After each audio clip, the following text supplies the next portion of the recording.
du plateau, donc tout seigneur, tout honneur, on va leur rendre cet honneur, c'est une dame, et ensemble, nous allons dérouler le tapis rouge à l'invité du jour.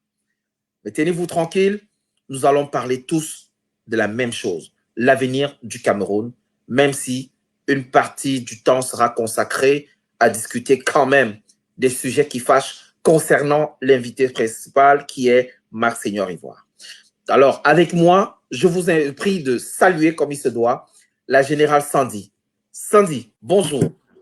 Bonjour Félix, bonjour à tous nos téléspectateurs et bonjour à mes deux collaborateurs qui sont en studio, Max Seigneur Ivoire et Calibri Calibro. Bonjour. Merci d'avoir accepté notre invitation. On vous sait très occupé. On vous sait également très loyal au niveau du travail, très occupé au niveau de la famille. Mais vous avez le temps, toujours le temps, pour répondre aux questions liées au devenir du Cameroun. Merci d'être là encore aujourd'hui. Je vous en prie. Alors, l'autre invité sur ce plateau, c'est pas des moindres, Calibri Calibro. Bonjour Calibri Calibro. Bonjour, bonjour Jax, bonjour à toi ma générale Sandy, bonjour à Max et bonjour à tous les musulmans du Cameroun, particulièrement mes frères du Nozo qui, bien que dans la difficulté, essaient d'accomplir ce pilier de l'islam. Bonjour à tous, bonjour à toutes les personnes qui nous regardent et toutes les personnes qui vont nous regarder. Merci infiniment d'avoir accepté cette invitation, Calibri. Et on te sait dans une période de jeûne très profonde, un temps de respect, de prière, de pénitence. Et merci d'avoir fait exception aujourd'hui pour parler quand même des choses liées au Cameroun. Merci infiniment, au nom de tous les auditeurs. Et permettez-moi donc, tambour roulant, de présenter l'invité du jour, la star du jour, de le dire, Max Seigneur Ivoire. Bonjour Max.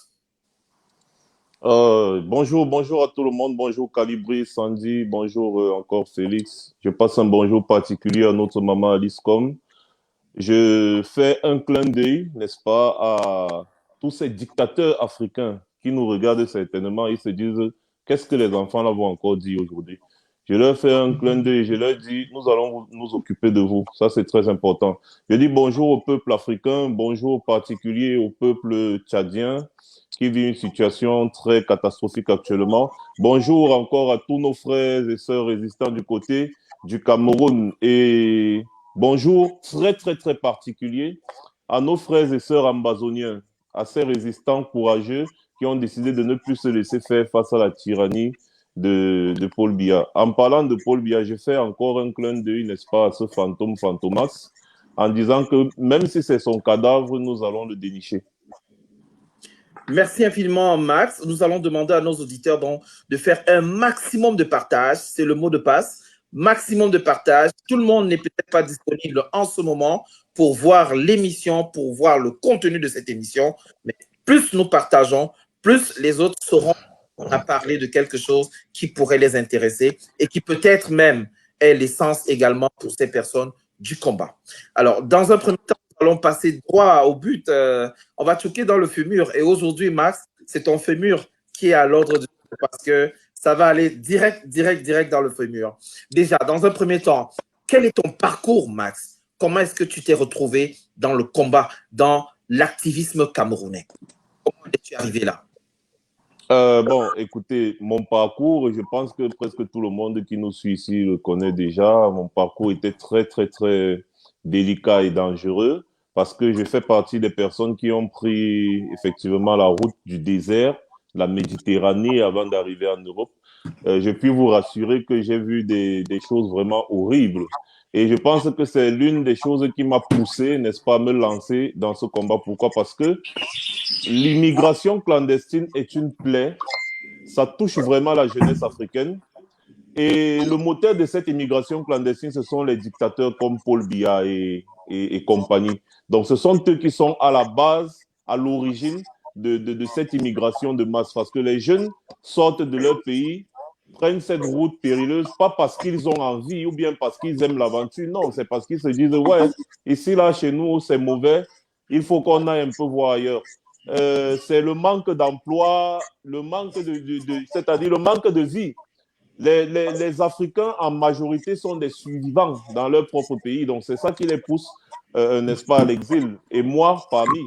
Donc, du coup, c'est un peu ça qui m'a vraiment poussé et encouragé à mener ce combat pour qu'on puisse enfin libérer l'Afrique de ces dictateurs. Parce que le vrai paradis, ce n'est pas en Occident. Le vrai paradis, c'est en Afrique. Donc, c'est un peu ça. Je suis quitté du Cameroun en 2016. Et merci, je suis arrivé en Europe toujours même en 2016. Donc, je suis quitté du Cameroun, je pense, en avril. Si j'ai une bonne mémoire, en avril 2016, et je suis arrivé en Europe en début septembre 2016. Donc, c'est un peu ça. Un parcours de combattant, un parcours de beaux ailleurs, comme on a l'habitude de le dire. Mais heureusement, vous êtes arrivé sain et sauf. Première question qui fâche, Max. Nous avons lu dans quelques publications sur Internet que vous avez vendu des gens en Libye. Que répondez-vous à cette accusation? Droit dans le fémur. J'ai vendu les gens en Libye. J'en ai suivi des tonnes, mais celle-là, quand même, bon. De toutes les façons, ce n'est pas la première fois que j'écoute ça. Vous savez, le régime de Yaoundé est aux abois. Et combattre contre des régimes pareils, n'est-ce pas, il faut s'attendre à tout. C'est-à-dire, pour essayer de te déstabiliser, il faut s'attendre, n'est-ce pas, à ces genres d'ignominie. Parce qu'on va aller dans la logique simple. Nous sommes des êtres humains, nous sommes sur les réseaux sociaux. Ce n'est pas comme si je me cache avant de faire ce que je fais. Donc, je vais vous poser une question. Je vais répondre à votre question en vous posant une autre question. Pensez-vous un seul instant que quelqu'un qui a commis, n'est-ce pas, ce genre de bêtises, peut-être, disons, en Libye, peut se placer en mondovision comme ça là et parler comme je parle là, sans être reconnu par les gens, soit des gens qui ont été vendus, je ne sais pas trop quoi. Mais c'est quelque chose qui est vraiment absurde. Mon parcours était très court parce que quand vous voyez de avril à septembre où je suis arrivé, en portant un petit bébé de quelques mois jusqu'en Italie, le bébé là aujourd'hui, il aura 5 ans aujourd'hui, le petit bébé là. Donc, sa maman aussi qui est là, qui est très reconnaissante par rapport à l'aide que je lui ai apportée parce que traverser, marcher à pied dans le désert, nuitamment, des kilomètres, c'est pas facile. Donc, ne bosa pas qui veut, mais qui peut. Voilà. Donc, quand je vois certains bosailleurs qui arrivent ici, là, ils oublient complètement ce parcours et se mettent à supporter le régime même qui les a chassés de leur pays. Je ris, je me dis ce sont les effets de l'argent. Vous savez, l'être humain, beaucoup d'Africains sont faibles face à l'argent. Et les régimes comme le régime de Yaoundé sont des régimes très forts dans la corruption. Donc, du coup, je comprends un peu parce que ces personnes ne supportent pas le régime parce qu'elles veulent supporter le régime. C'est qu'on leur a donné de l'argent. Donc, c'est des personnes sans conviction qui vont au gré du vent. C'est-à-dire, quand le vent souffle ici, là où il y a un peu d'argent, ils vont. Après, si nous aussi, on leur propose plus d'argent que le régime, ces personnes vont commencer à nous soutenir. Donc, je vais revenir sur cette bêtise-là, n'est-ce pas, que certaines personnes racontent parce qu'elles n'ont rien à dire. Je vais leur dire, vous n'avez pas encore raconté. Racontez plus que ça. Mais ça ne va pas changer mes convictions, ça ne changera pas mon engagement et ça ne va jamais m'ébranler. On ne peut pas empêcher les gens d'ouvrir leur bouche et dire ce qu'ils veulent. Ils diront ce qu'ils veulent, mais ça ne changera pas que ma cible, c'est le régime Biya. Donc, je ne vais pas trop m'intéresser à ces racontages de bas étage parce que tout le monde peut se placer, ouvrir sa bouche et parler, dire des choses. Maintenant, si on dit, bah, prouve donc ce que tu dis, tu vas donc voir que des gens sont tellement limités. Ça relève de la bêtise et de l'hérésie, tout simplement. Alors, et ces gens, probablement, si on demande de démontrer, ils ne le feront pas. Donc, si l'affaire passe également au tribunal, peut-être des premiers à demander de l'aide sur Internet pour avoir un soutien et demander pardon à Max Seigneur Ivoire. Très bien. La deuxième attaque, un coup violent dans le fémur droit, cette fois-ci. On dit également que vous avez été logé par un certain Amer Kamer pendant un moment avant de trouver un logement quelque part dans la rue en Europe. Que répondez-vous à ces attaques? Ah ben dis donc, mais il s'en dit des choses, hein? Ben oui, vous savez, c'est le but. quand vous me parlez de ce petit gringalet Tentama là, je me rappelle de la Suisse. Et je pense que Calibri et Sandy vont en rire. Parce que la toute première fois que cet idiot pose l'œil sur moi, il n'en revenait pas, il restait un peu, il pissait dans son caleçon parce que ce tout petit bout d'homme-là, il se plaçait sur Internet, il passait son temps à dire Max Seigneur, il voit à gauche, Max Seigneur, il voit à droite. Il était allé en Suisse prendre des costauds qui avaient fait des vidéos pour dire ils nous attendent en Suisse le jour où nous sommes allés déloger le dictateur. Donc, quand l'ignominie là m'a vu en face de lui pour la première fois dans sa vie, parce que lui et moi, on ne se connaît nulle part. On ne s'est jamais côtoyé. Ce n'est que sur les réseaux sociaux. Vous savez, quand j'ai commencé à faire cet activiste sur les réseaux sociaux, il faisait partie des personnes qui venaient demander la parole pour intervenir. C'est-à-dire pour dire que oui, le Cameroun ne se porte pas bien, tout ça, machin, truc. Après, comme ça, là, comme un coup de baguette magique, il a changé de position. Donc, du coup, c'était juste là, si on peut appeler ça relation, bien évidemment. Donc, c'est là que moi, j'ai un peu remarqué le gringalet individu. Donc, je reviens donc sur la Suisse. Lorsqu'il m'a vu, donc quand je l'ai aperçu à distance, je suis venu vers lui. Quand il m'a vu, non seulement il soulevait la tête comme ça pour me regarder, comme si c'était le baobab qu'il regardait, mais en plus, il pouvait pisser dans son caleçon. Parce qu'il ne m'avait jamais vu et il se disait que j'étais un petit bout d'homme chétif comme lui, qu'il pouvait menacer à sa guise, il pouvait menacer à sa volonté. Mais quand il a vu un homme debout, un baobab placé devant lui, il est devenu tout petit comme ça, là, comme un ver de terre. Donc, pour vous dire que les gens manquent sérieusement ce qu'ils vont dire. C'est-à-dire, les gens manquent vraiment quoi dire. Et raconter des conneries comme ça, là, c'est bien, mais ça ne m'ébranlera jamais. Donc, je préfère qu'on parle vraiment des sujets croustillants. Parce que c'est le régime Biya et les dictateurs africains qui nous intéressent. Si des personnes veulent rester derrière et raconter ce qu'elles n'ont qu'à raconter, ça les engage. Mais seulement, il faut faire attention. Ne pas confondre ce qu'on dit et la vérité. À la vérité, autant pour moi. Parce que tout le monde peut dire ce qu'il veut, mais la vérité sera toujours la vérité. Donc, ce gars, je ne l'ai jamais vu. C'était la toute première fois que lui et moi on se croise en Suisse. Et c'était, je crois, la dernière. Il y avait une deuxième fois où on était au boycott de Bendeka, où j'avais sauvé ce gars. Les gars, vous étiez en train de le piétiner. Voilà. Donc, c'était la deuxième fois. Donc, ces deux fois-là, pendant les manifestations, et puis c'est fini. Donc, je ne sais pas d'où les gens sortent avec ces conneries, mais bon. Alors, merci Max d'apporter les clarifications.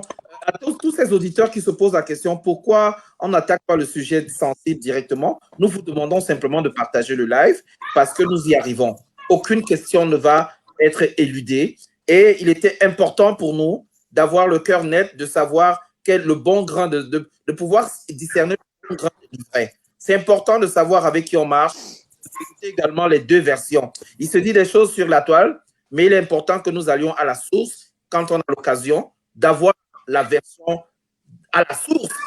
Et c'est à vous de comprendre qu'il y a peut-être de la distraction de part et d'autre et qu'il est important qu'on reste focalisé sur le véritable combat. Le combat se joue au sol, ça ne se joue pas de bouche à oreille.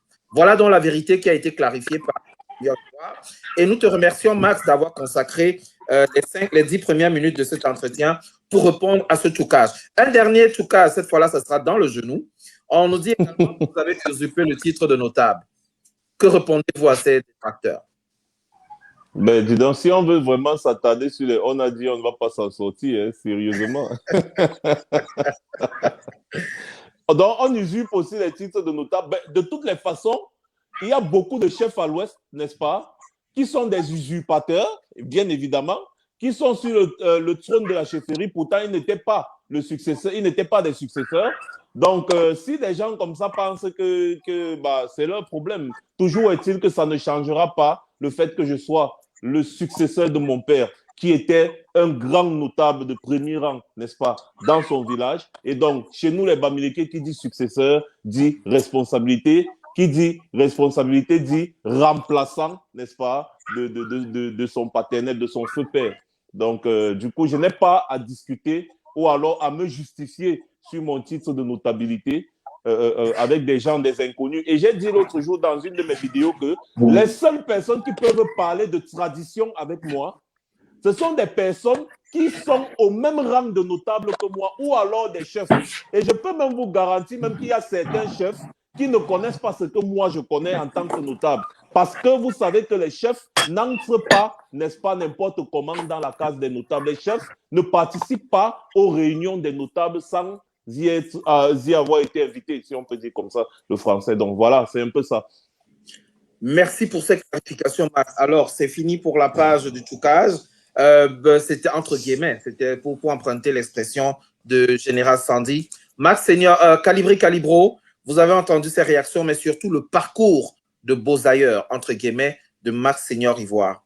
Il a fait en 2016 ce que le président Paul Biya, bon, je vais dire Monsieur Biya, a dit en 2021 que les Camerounais aillent à l'extérieur chercher de la connaissance et de l'argent pour revenir réinvestir au Cameroun.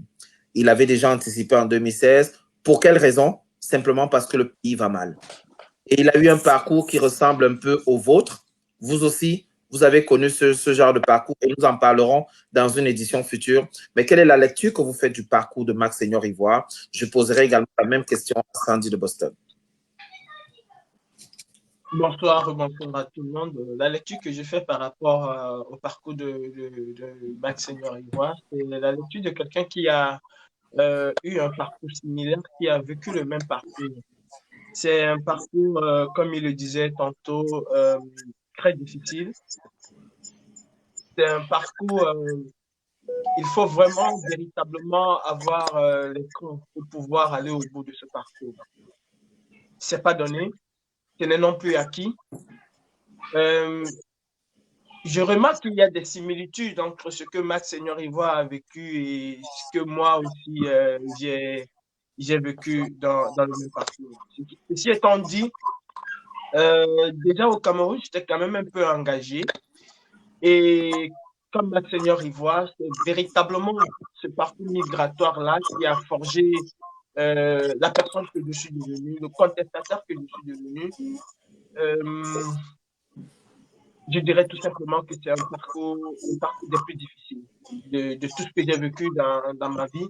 Ce parcours-là, c'est l'un des parcours que je ne souhaite plus et je ne souhaite même à personne de revivre. C'est un parcours énorme. Il faut saluer, hein. Il faut saluer ceux qui sont passés par là. Il faut véritablement leur tirer un coup de chapeau. Tout ce que je souhaite, c'est que pour toutes les personnes qui ont pris cette route, pour toutes les personnes qui ont subi ces atrocités, pour toutes les personnes qui ont vécu ce que nous avons vécu, parce que nous l'avons vécu ensemble, que ce soit ce qu'ils ont fait en 2016, en 2014, en 2015, nous avons le même parcours, il est similaire. Pour toutes ces personnes-là, j'aimerais simplement leur demander de se réveiller, de voir pourquoi ils ont pris cette route et pourquoi il est important aujourd'hui pour empêcher nos frères qui sont restés au Cameroun, parce que c'est une vérité. Si on demande aux Camerounais aujourd'hui, qu'est-ce que vous voulez faire, surtout aux jeunes, ils vont vous dire, je veux aller en Europe. Et il y a plusieurs qui prennent la route. Et s'il me permet encore d'adresser mes condoléances à 130 familles qui ont perdu les leurs il y a quelques jours au large de la Libye. C'est ce que nous avons vécu, c'est ce que nous vivons. Je demande à mes frères camerounais, à mes frères africains, non seulement camerounais, qui ont pris ce parcours-là, de se rappeler d'abord pourquoi ils ont pris cette route-là.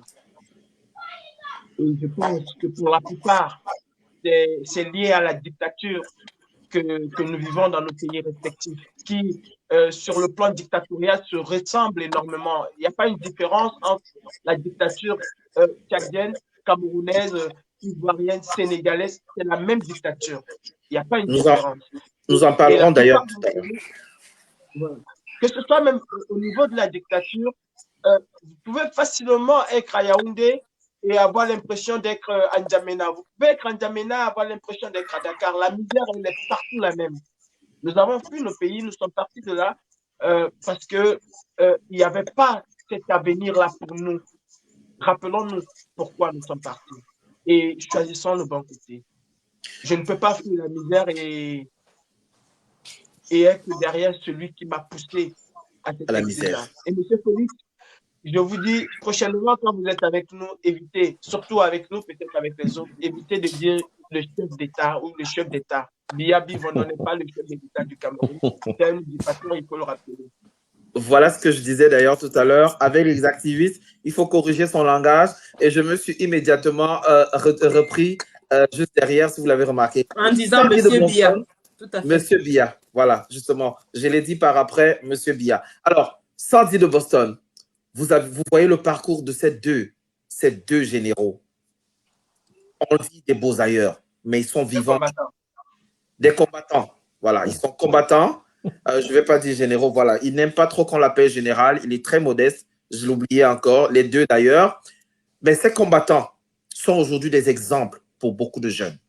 Ils inspirent confiance. Ils inspirent également détermination. Vous avez cheminé avec eux pendant un bon moment. Quelle est la lecture que vous faites du parcours de Max, mais également celui de Calibri?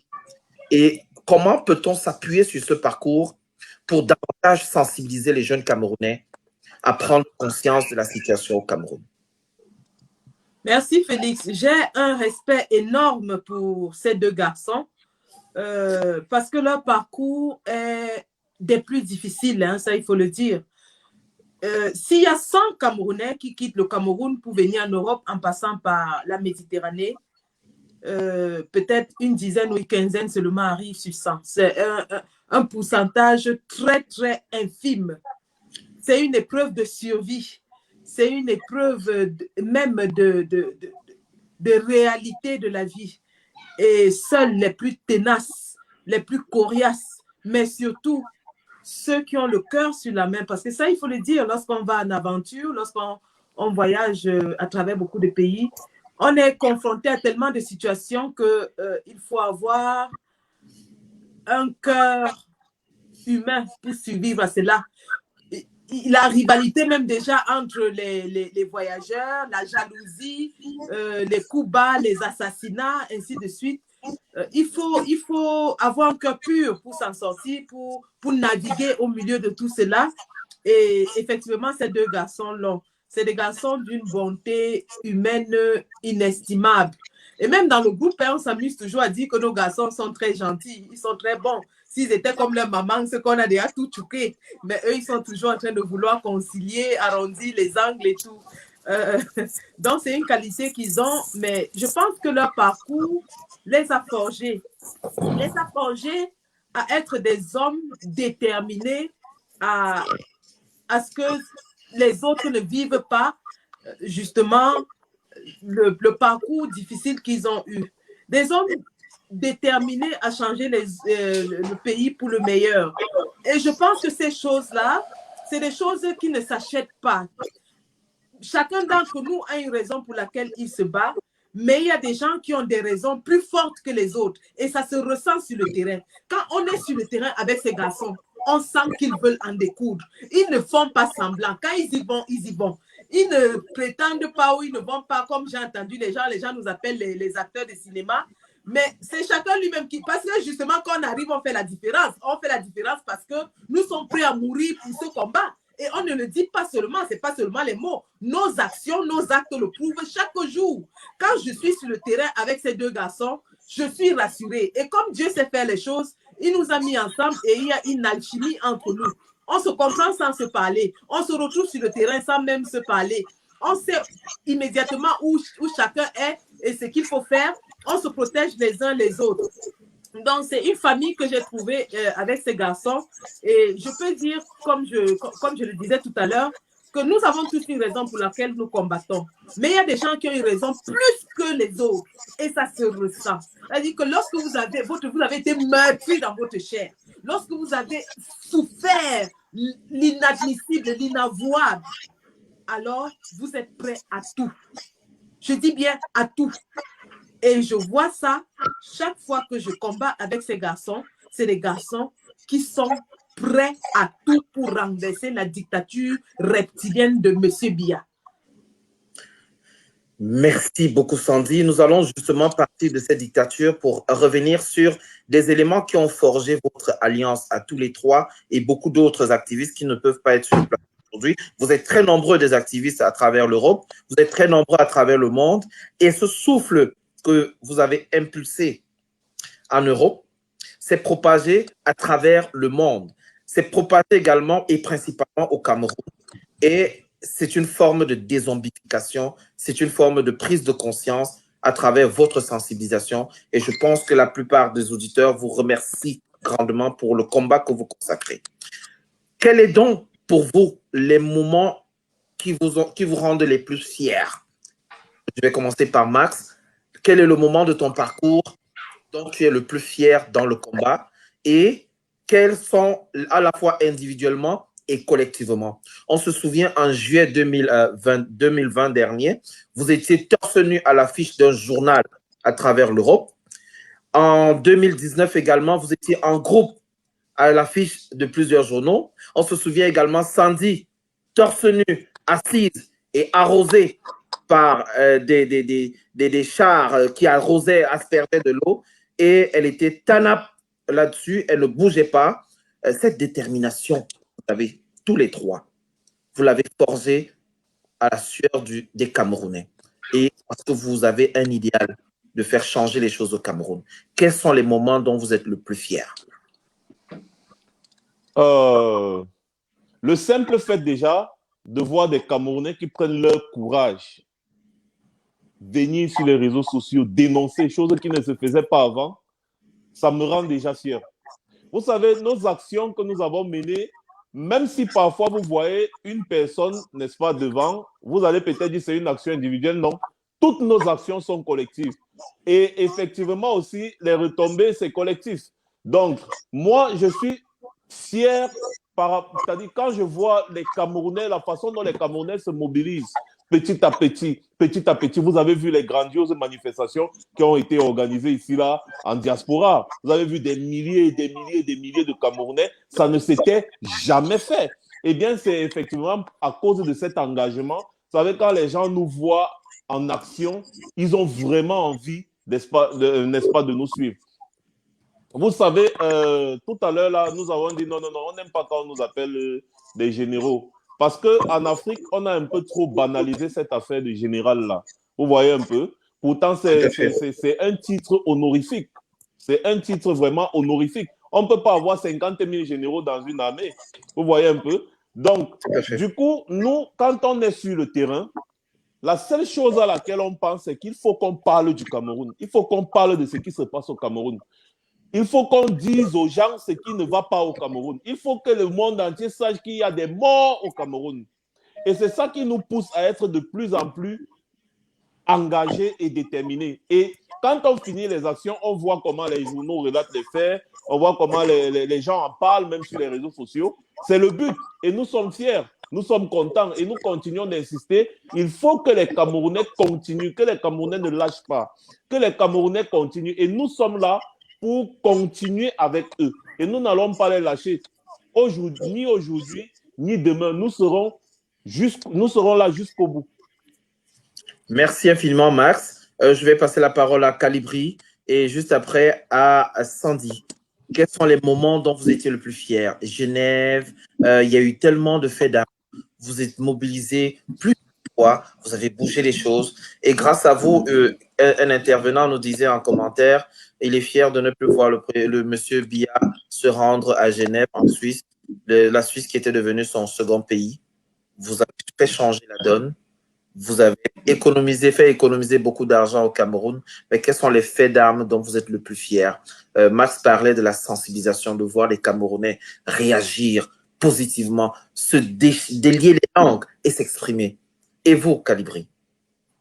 Vous savez, quand vous me posez cette question, je suis mal à l'aise parce que j'ai l'impression que c'est le bilan que nous sommes en train de faire. Nous sommes encore dans un combat et on ne peut pas avoir la prétention de nous remémorer des actions les plus éclatantes que nous avons faites. Non, je parlerai plutôt de mon parcours. L'action qui m'a le plus marqué dans mon parcours, c'est d'avoir sauvé 120 personnes. Ça, c'est l'action qui, pour moi, parce que c'est déjà passé, c'est l'action qui me marque le plus. Dans ce combat, ce que j'aimerais, parce que je ne vais pas dire ce qui m'a plu, mais ce que j'aimerais, c'est de voir de plus en plus les Camerounais. Aujourd'hui, nous sommes fiers parce qu'on voit que les Camerounais se sont en quelque sorte affranchis, mais je pense que le mieux, c'est de voir beaucoup de Camerounais prendre conscience de ce que nous devons tous ensemble, nonobstant nos ethnies, nous devons tous ensemble nous mettre en un bloc pour pouvoir changer les choses véritablement dans notre pays. Parce que si nous ne le faisons pas, si nous ne le faisons pas maintenant, nous allons juste avoir nos yeux pour pleurer. Parce que le régime dictatorial reptilien de Biya de Barthélemy n'a nullement l'intention de céder la place, même pas dans une OTAN. Alors c'est à nous, Camerounais, c'est nous, ensemble, que la libération du Cameroun se fera avec les Camerounais. C'est ensemble que nous allons former ce bloc-là. C'est ensemble que nous allons former ce granit pour pouvoir faire tomber ce régime. Après, on fera les bilans, on pourra dire telle action a été pour moi plus symbolique que telle autre, mais pour le moment, je pense que nous avons encore du temps sur la planche et pour moi, je parle de moi, c'est prématuré de s'attarder sur Notre-Dame. Notre-Dame, on va en parler, mais après le combat. Et j'ose croire Après le combat. que ce serait bientôt.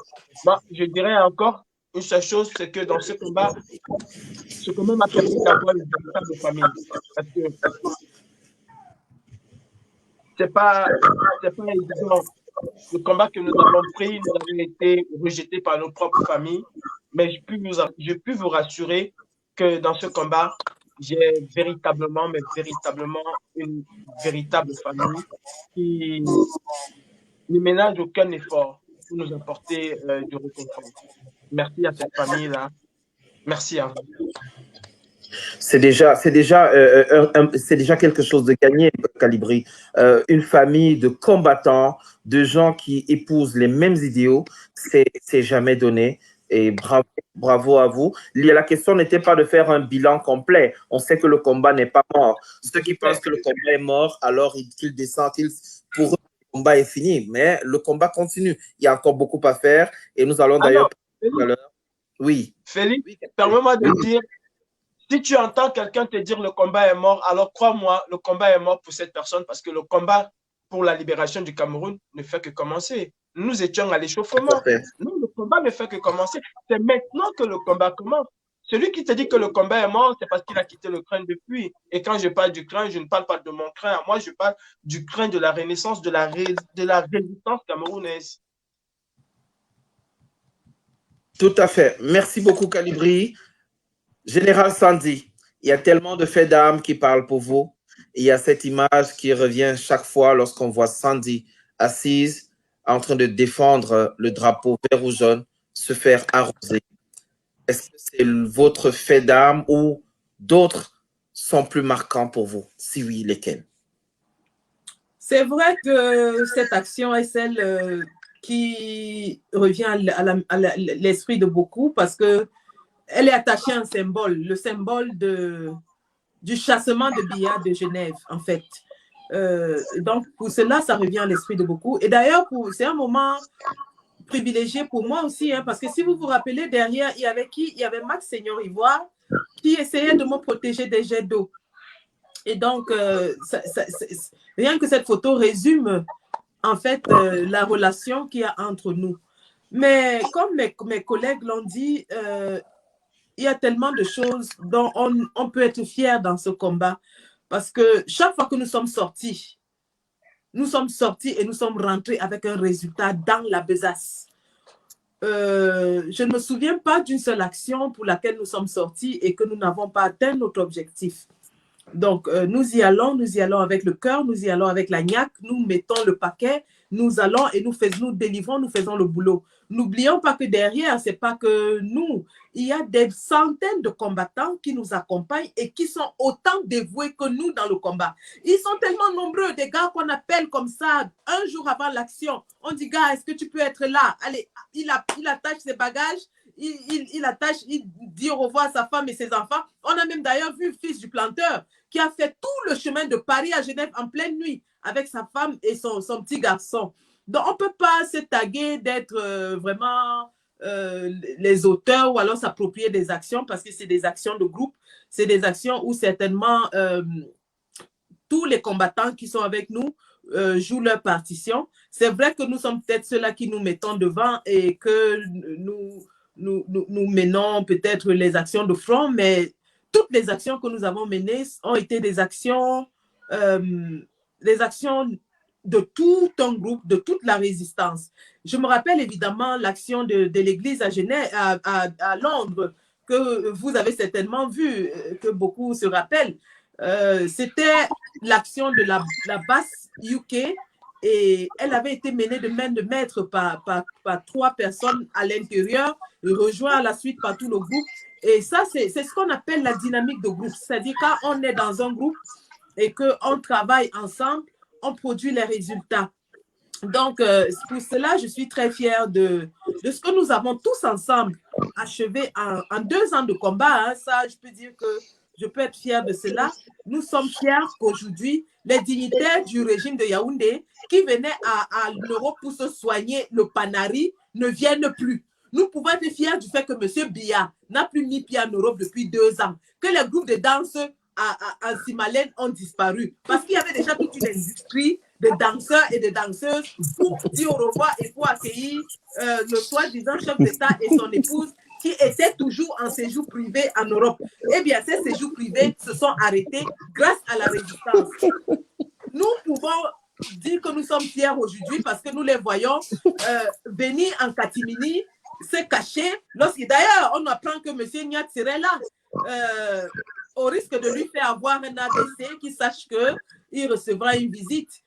C'est clair. Ils ont dit que le Cameroun leur appartenait. Eh bien, la diaspora nous appartient. Dorénavant, pour venir en diaspora, vous devez passer par nous.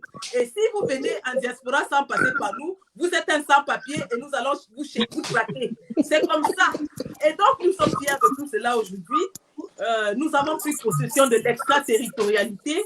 Et ça, c'est un travail de toute la résistance. Nous sommes fiers du rayonnement que nous avons donné au président élu, notamment lors de sa visite, de sa tournée en diaspora en février 2020.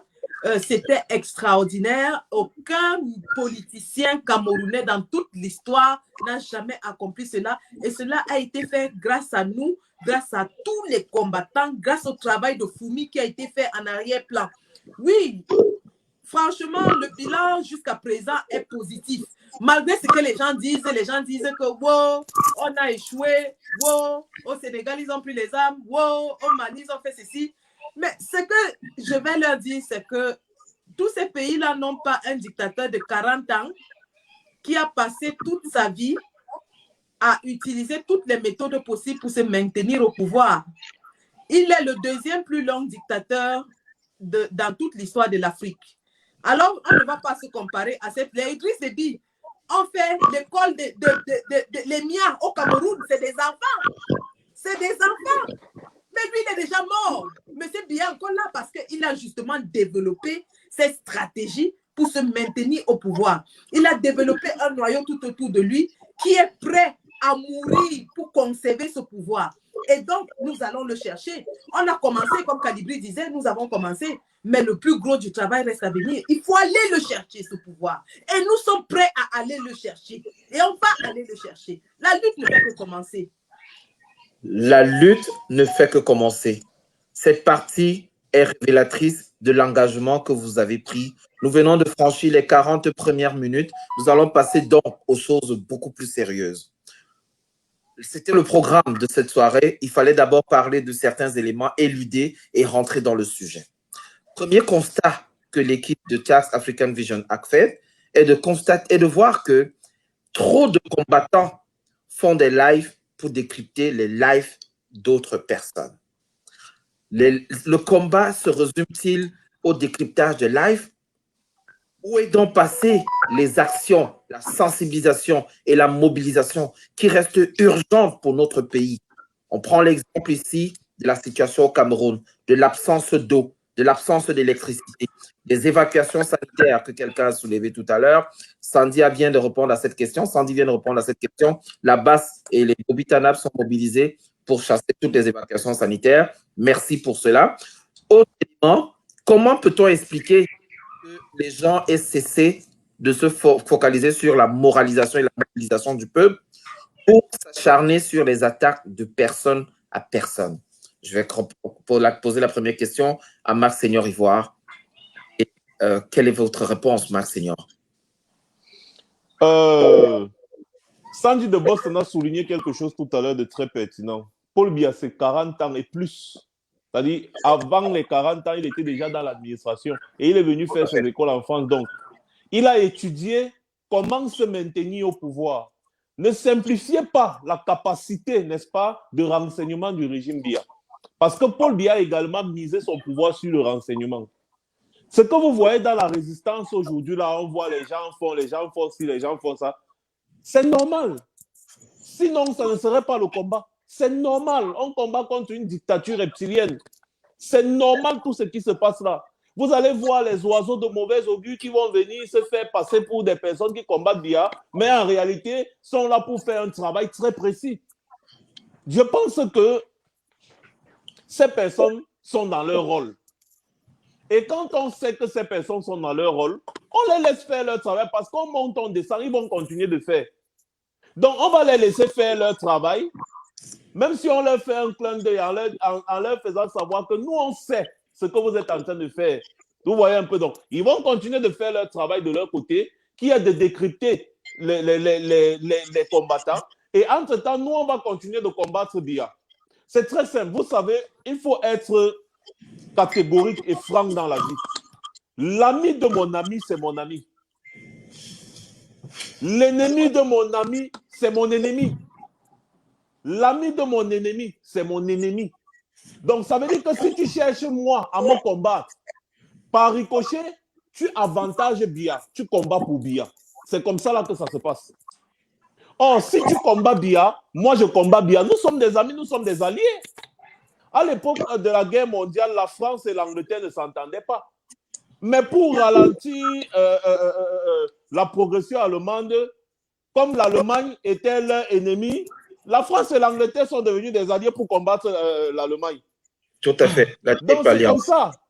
Donc, dans ce combat, quand nous avons commencé, psychologiquement, nous étions déjà préparés. C'est pour ça que vous allez remarquer, c'est seulement une catégorie de personnes qui ne fait pas tout ce sale boulot. Vous allez voir que nous sommes toujours concentrés sur ce que nous faisons. Mais il y a une autre catégorie d'individus qui ont pris les réseaux sociaux pour faire ce qu'ils ont à faire, ils font leur travail, ils sont dans leur rôle. Donc, nous allons continuer de nous concentrer dans ce que nous faisons, combattre Biya et son régime, combattre les dictateurs africains.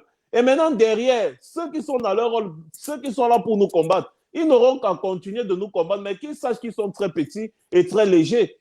Ça ne va jamais, ces choses-là ne vont jamais changer. Ces choses-là ne vont jamais changer. Donc, si on cherche à se dire, bon, comment est-ce qu'on peut faire pour que ces gens s'y arrêtent de faire ça, ces gens s'y arrêtent? Non, on ne peut pas avancer, on ne pourra pas avancer. Donc, on ne va pas se préoccuper, n'est-ce pas, de ce qu'ils font derrière notre dos. Nous allons plutôt nous préoccuper de ce qu'il faut faire pour arracher le pouvoir entre les mains du régime Biya. Parce que Biya a travaillé pendant 40 ans sur comment se maintenir au pouvoir. Nous également, nous devons travailler sur comment lui arracher ce pouvoir. Je pense que ça, c'est la question qui m'intéresse. Le reste, chacun est dans son rôle. Chacun sait ce qu'il a fait et chacun joue son rôle. C'est tout.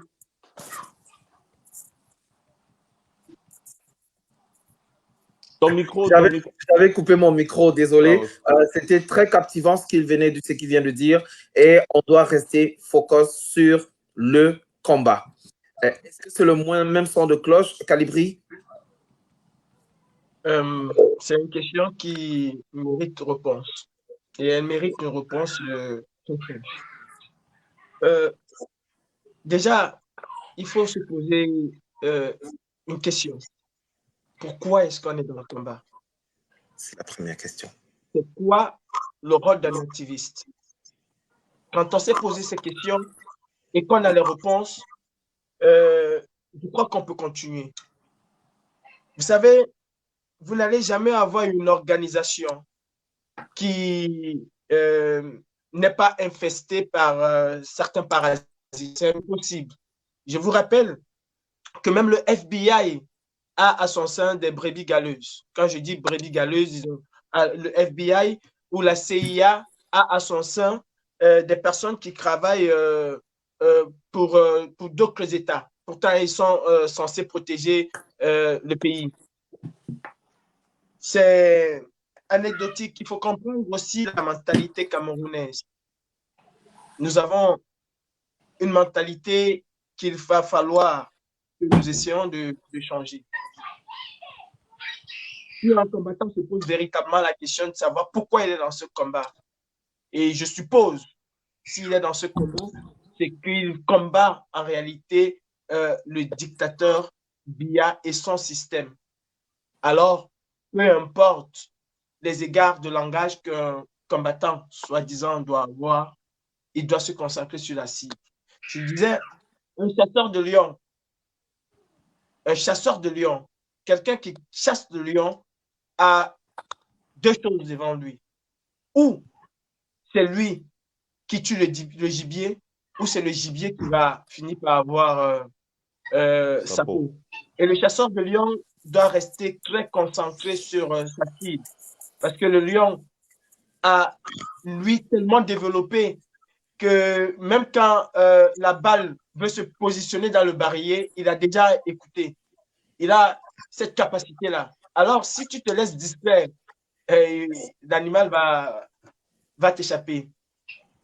Il y a des personnes, il faut le dire, qui ont pour objectif de faire tomber cette résistance. La raison pour laquelle vous entendez toujours les mêmes personnes vous dire le combat est mort, le combat est fini, la brigade anti-Sardina, ça n'existe plus, les Bobitana, ça n'existe plus. Bref, vous avez des gens qui, à longueur de journée, vont vous dire.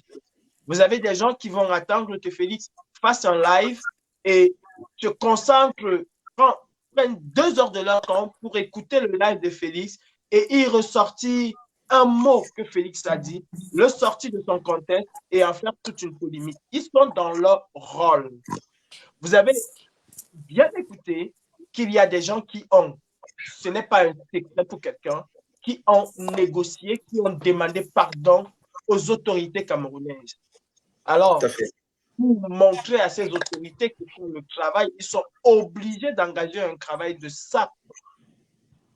C'est tout à fait normal. Il ne faut pas qu'on soit surpris par rapport à cela. Vous avez des gens qui, hier, au Cameroun, vous disaient le président Kanto, c'est le meilleur, c'est ceci. Et ces gens, du jour au lendemain, se sont retournés contre le président Kanto. Je vous rappelle que moi et d'autres personnes, nous allons être devant le tribunal de Paris parce qu'il y a un Camerounais qui a reçu une balle et que nous avons dit que ce n'est pas possible dans notre pays. Ce même Camerounais aujourd'hui est en train de vous dire Paul Biya, Ayop. Parce que quand vous avez ce Camerounais qui soutient ce qui se passe au Tchad, c'est que ce Camerounais-là soutiendra exactement la même chose qui se passe au Cameroun, sans état d'âme. Pourtant, nous, aujourd'hui, nous sommes en procès. Bon, ne vous étonnez pas de voir qu'il y aura des personnes qui, déjà, ne savent pas pourquoi ils sont entrés dans ce combat. Il y en a qui ont suivi la mouvance sans véritablement avoir la conviction. Et je tiens encore à dire un grand bravo à toute la famille que j'ai. Parce qu'aujourd'hui, toutes les personnes qui combattent Paul Biya, toutes ces personnes-là font partie de ma famille. Je tiens encore à dire un grand bravo à toutes ces personnes-là, à toute mon équipe de la brigade anti-Sardina. Comme la générale Sandié a dit tout à l'heure, c'est des personnes que quand tu appelles à 2 h le matin, tu leur dis nous avons une opération coup de poing demain, ils te demandent juste c'est à quelle heure. Juste à quelle heure. Parce que ce sont des personnes qui sont dans ce combat avec la conviction. Si j'ai la conviction de vouloir faire tomber Paul Biya, ce que Félix dira ne m'intéresse pas et ne va jamais m'intéresser parce que Félix n'est pas ma cible. Ma cible, c'est Paul Biya. Je n'ai pas besoin, moi, aujourd'hui, de faire 32 ans et de mourir en exil comme la feu première dame du Cameroun. J'ai besoin de rentrer chez moi, je dis, l'année prochaine. Et je mets tout ce qui est à mon niveau, je mets tous les moyens de mon côté pour pouvoir rentrer chez moi l'année prochaine. C'est pour ça que vous allez voir dans ce combat, nous ne sommes pas les seuls. Il n'y a pas que Max, il n'y a pas que Calibri, il n'y a pas que Sandy, il n'y a pas que Dette Coloniale, il n'y a pas que Karine Richaud, il n'y a pas que Tessie. En fait, il n'y a pas que nous. Il y a des milliers de Camerounais qui se jettent corps et âme dans ce combat. Je me souviens d'un Camerounais que vous ne connaissez même pas, que vous ne voyez même pas. À Genève, mais c'était une furie. Pourtant, c'est un non-aime. Il est en Allemagne. C'était une furie à Genève. C'est facile dans ce combat avec ses convictions. Et chaque fois, vous n'allez jamais voir ces Camerounais. Nous sommes juste la face visible de l'iceberg. Hein. Je peux vous rassurer que derrière nous, il y a encore des personnes beaucoup plus virulentes que nous. Beaucoup plus virulentes.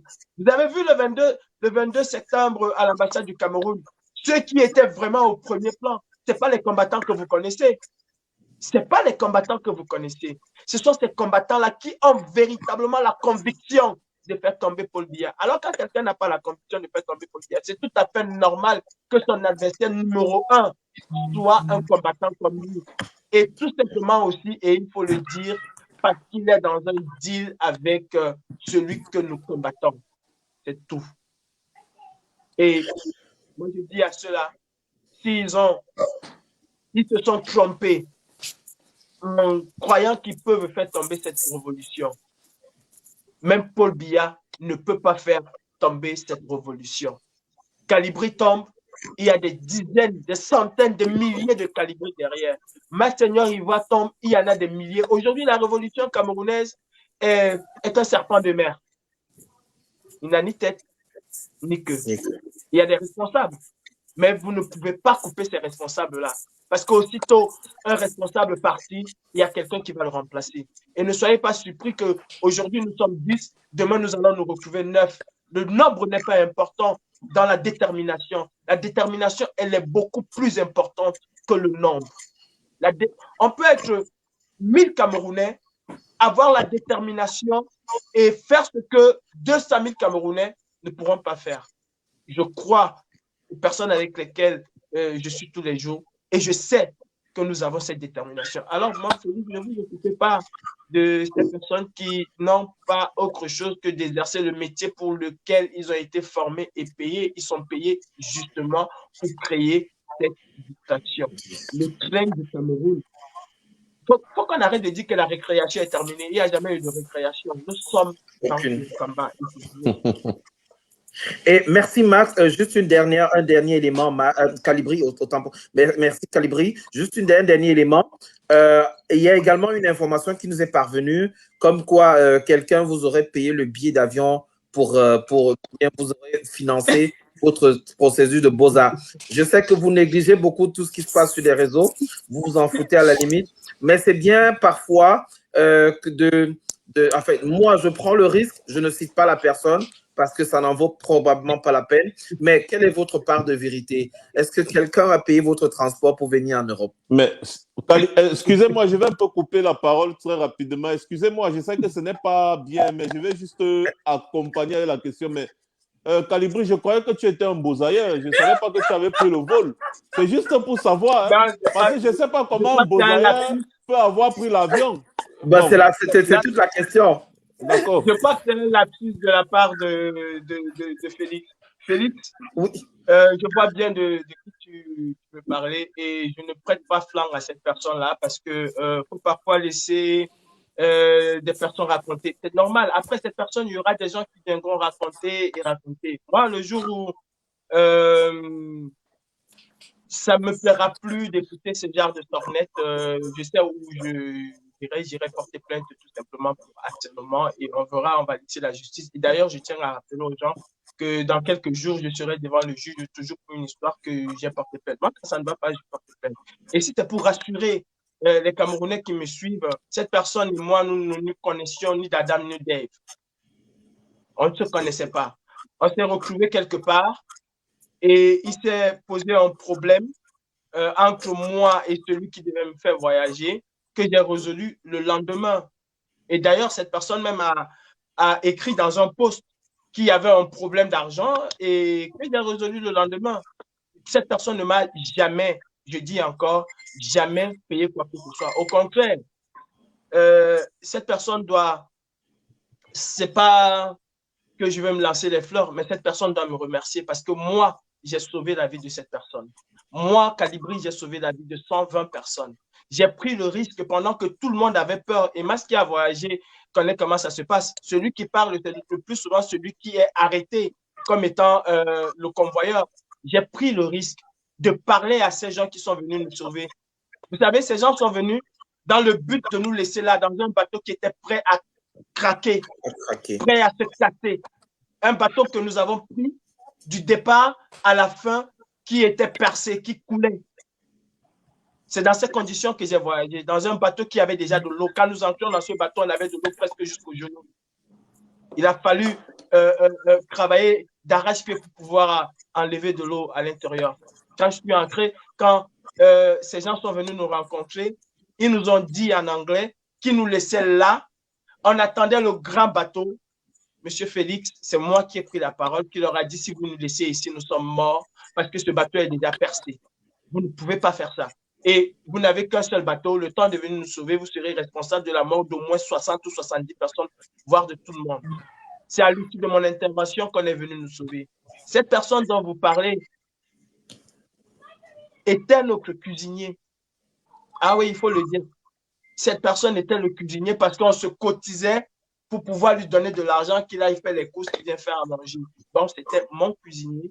Il ne m'a jamais payé le billet et il n'était même pas capable de me payer quoi que ce soit. Parce que quand moi, j'étais où j'étais responsable de moi-même et je ne manquais absolument de rien. C'est vrai que j'ai vécu l'enfer, mais une fois que je suis sorti de cet enfer, j'avais les possibilités de faire venir de l'argent quand je veux, comme je veux, où je voulais. Je ne veux pas comment cette personne aurait pu payer mon billet. Quand on dit payer son billet, ça veut dire que cette personne était tellement gentille qu'il a vu Calibri, qu'il a su que Calibri devait être dans la résistance camerounaise, qu'il a choisi Calibri pour payer. Arrêtez, on ne se connaissait ni d'Adam ni d'Ève. On s'est connus sur place, ni d'Adam ni d'Ève. Comment pouvait-il me payer le billet? Pourtant, il ne me connaissait même pas. Pourtant, lui-même, il cherchait à partir. Il y a eu un problème d'argent, c'est vrai, tout simplement parce que la personne qui s'occupait de mon voyage, il y a eu, j'ai été kidnappé, il n'a pas pu me faire partir au moment où il fallait me faire partir. Et quand je suis revenu, j'ai réussi à revenir dans son camp. Cette personne, le moment de me faire partir, parce que avant le jour du départ, il n'y avait pas question d'argent. Toutes les personnes qui avaient payé étaient dans une liste et mon nom figurait dans cette liste. Le jour du départ, il m'a enlevé dans cette liste-là, sous prétexte qu'il fallait que je complète encore 250 €. J'ai protesté, mais je voulais partir. Il m'a donné son téléphone, j'ai appelé au Cameroun, l'argent est arrivé par Simon et le lendemain, il m'a demandé de partir. Monsieur Félix, j'ai dit je ne partais plus. Comme nous étions encore une bonne centaine, je savais que dans quelques jours, il va lancer. Moi, j'ai dit je ne partais plus. Et vous savez, ça m'a sauvé, monsieur Félix. Parce que si j'étais parti, peut-être aujourd'hui, je serais mort. Ceux qui sont partis ce jour-là, il y a eu, je crois, 15 personnes qui sont décédées.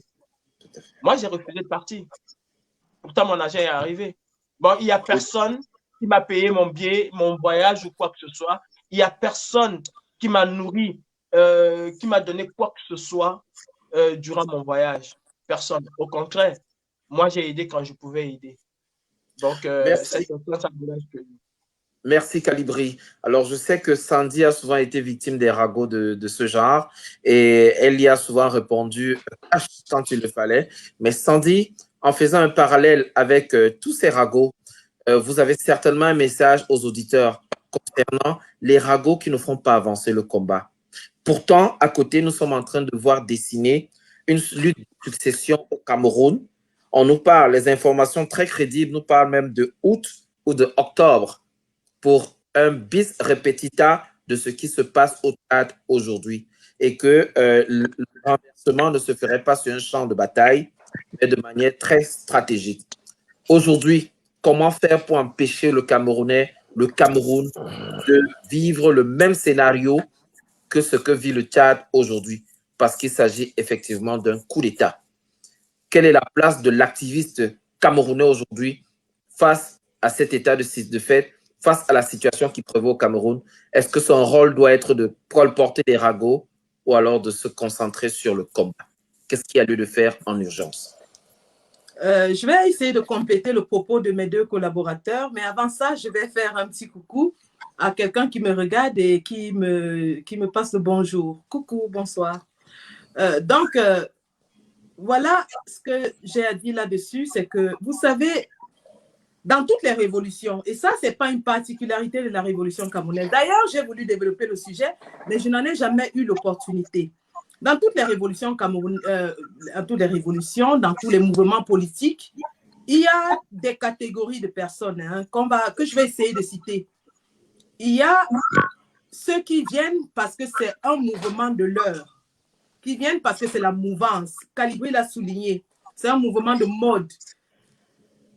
Il y en a qui viennent parce qu'ils ont des convictions, mais qui plus tard faiblissent et se laissent retourner.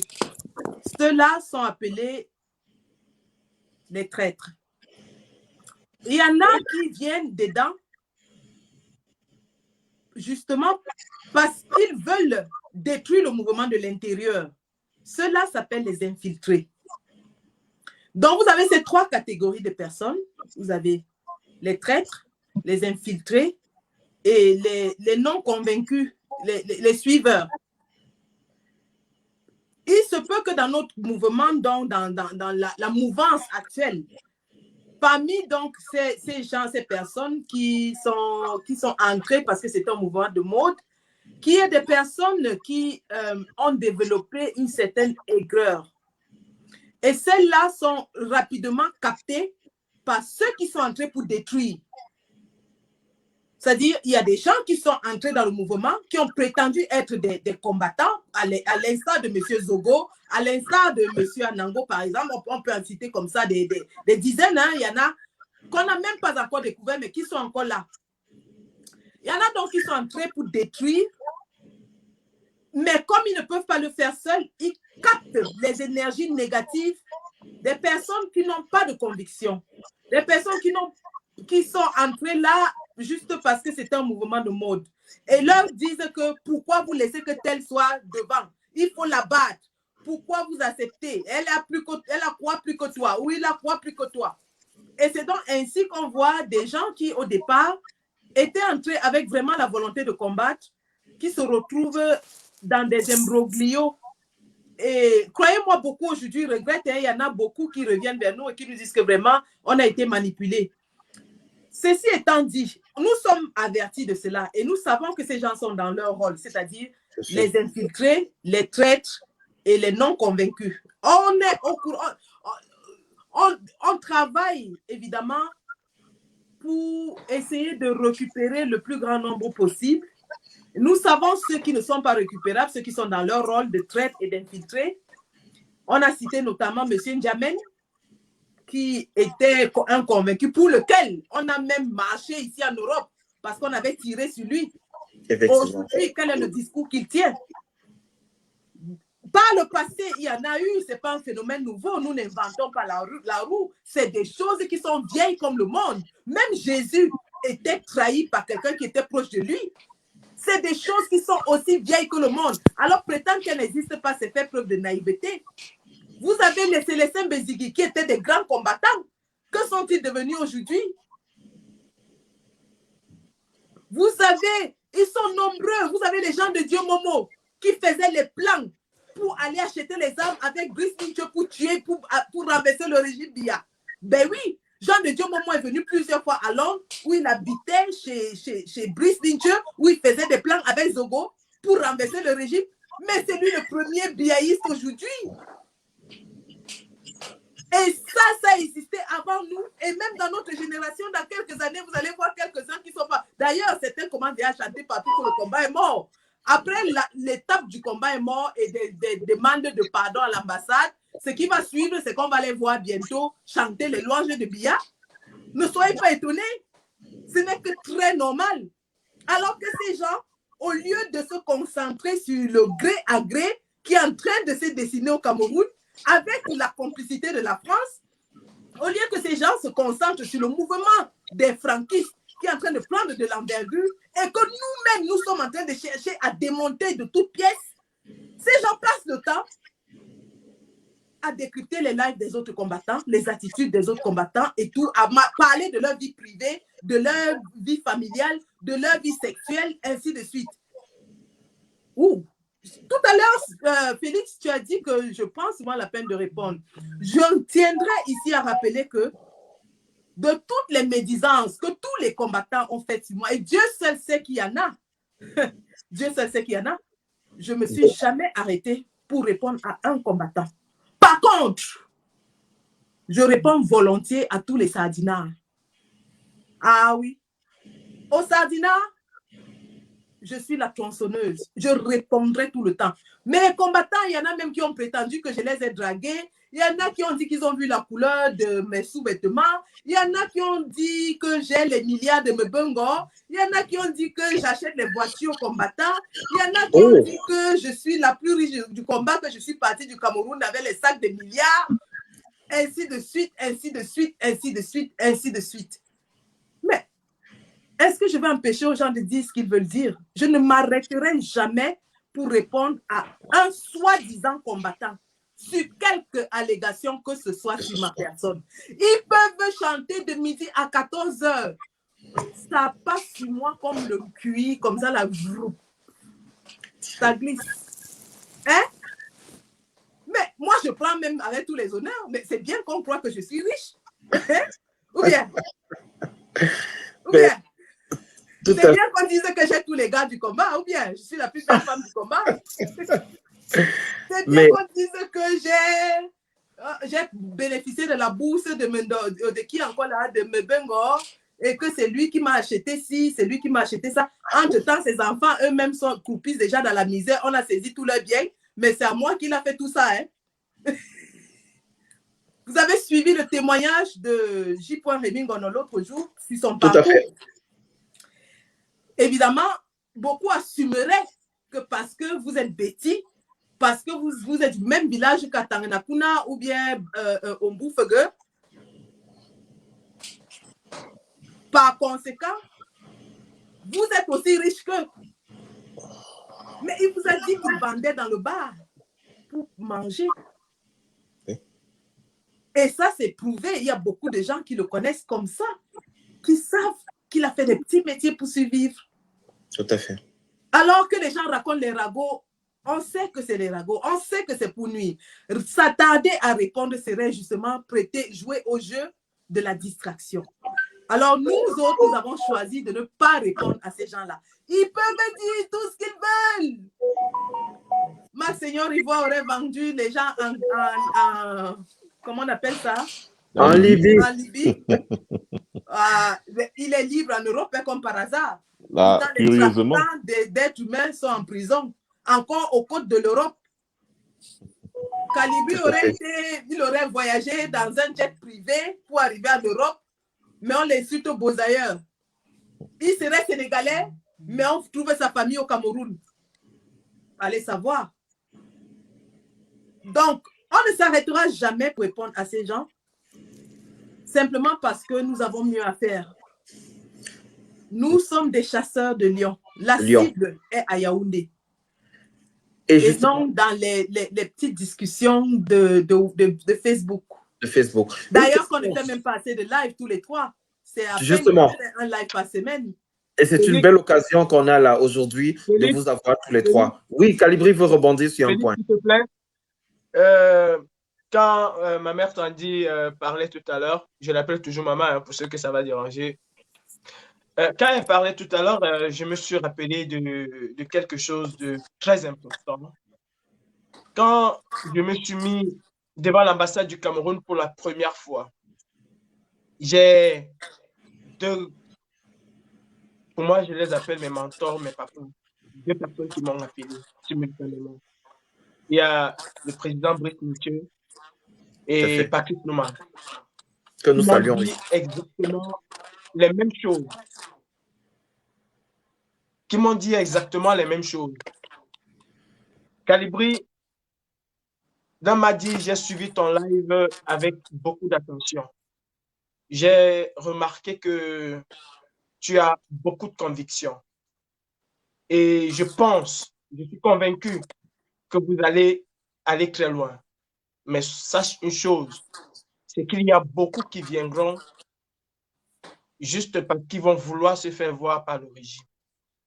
La trahison, à partir d'aujourd'hui, sache que vous allez être trahi dans vos combats. Mais la seule chose que tu dois retenir dans le combat que tu mènes et que vous allez mener, parce que nous avons la conviction, quand je parle, je mélange les paroles des deux.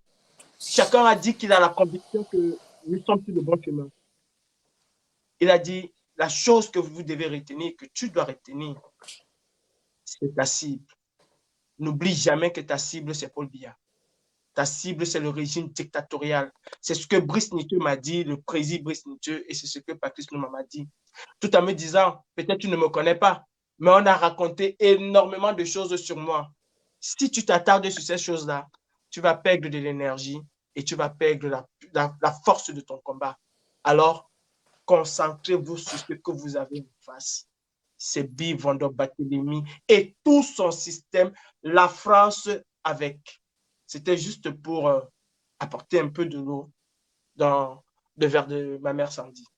Et nous avons comme ça la chance d'être encadrés par tous ces anciens combattants-là, ces gens qui ont combattu le régime Biya depuis les années 90, 80 même, pour le cas de Brice Nietzsche, et qui nous apportent tellement de conseils, qui nous apportent de leur expérience.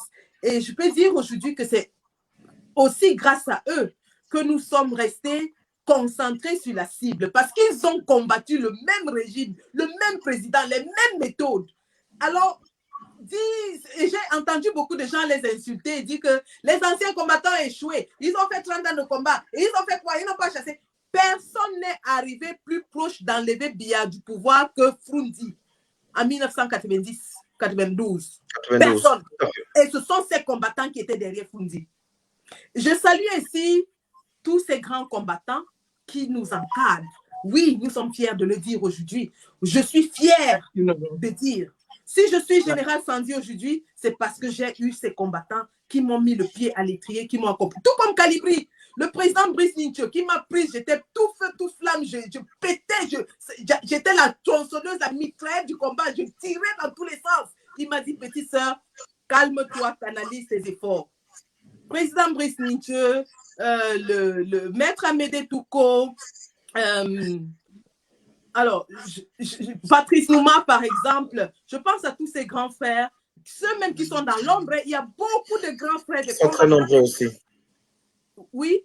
Il y a oui, ils sont très nombreux. Que j'avais eu le plaisir de rencontrer à Bruxelles, qui, évidemment, de temps en temps, m'apporte des conseils par WhatsApp. Il y a le combattant Jean Bosco Tagne aux États-Unis aussi, qui de temps en temps, même qu'on n'est pas du même bord du combat, mais qui nous apporte des conseils. Il y a du côté de Bruxelles, le combattant, alors, oh là, aïe, aïe, aïe, il va me tuer. Moïse Esso.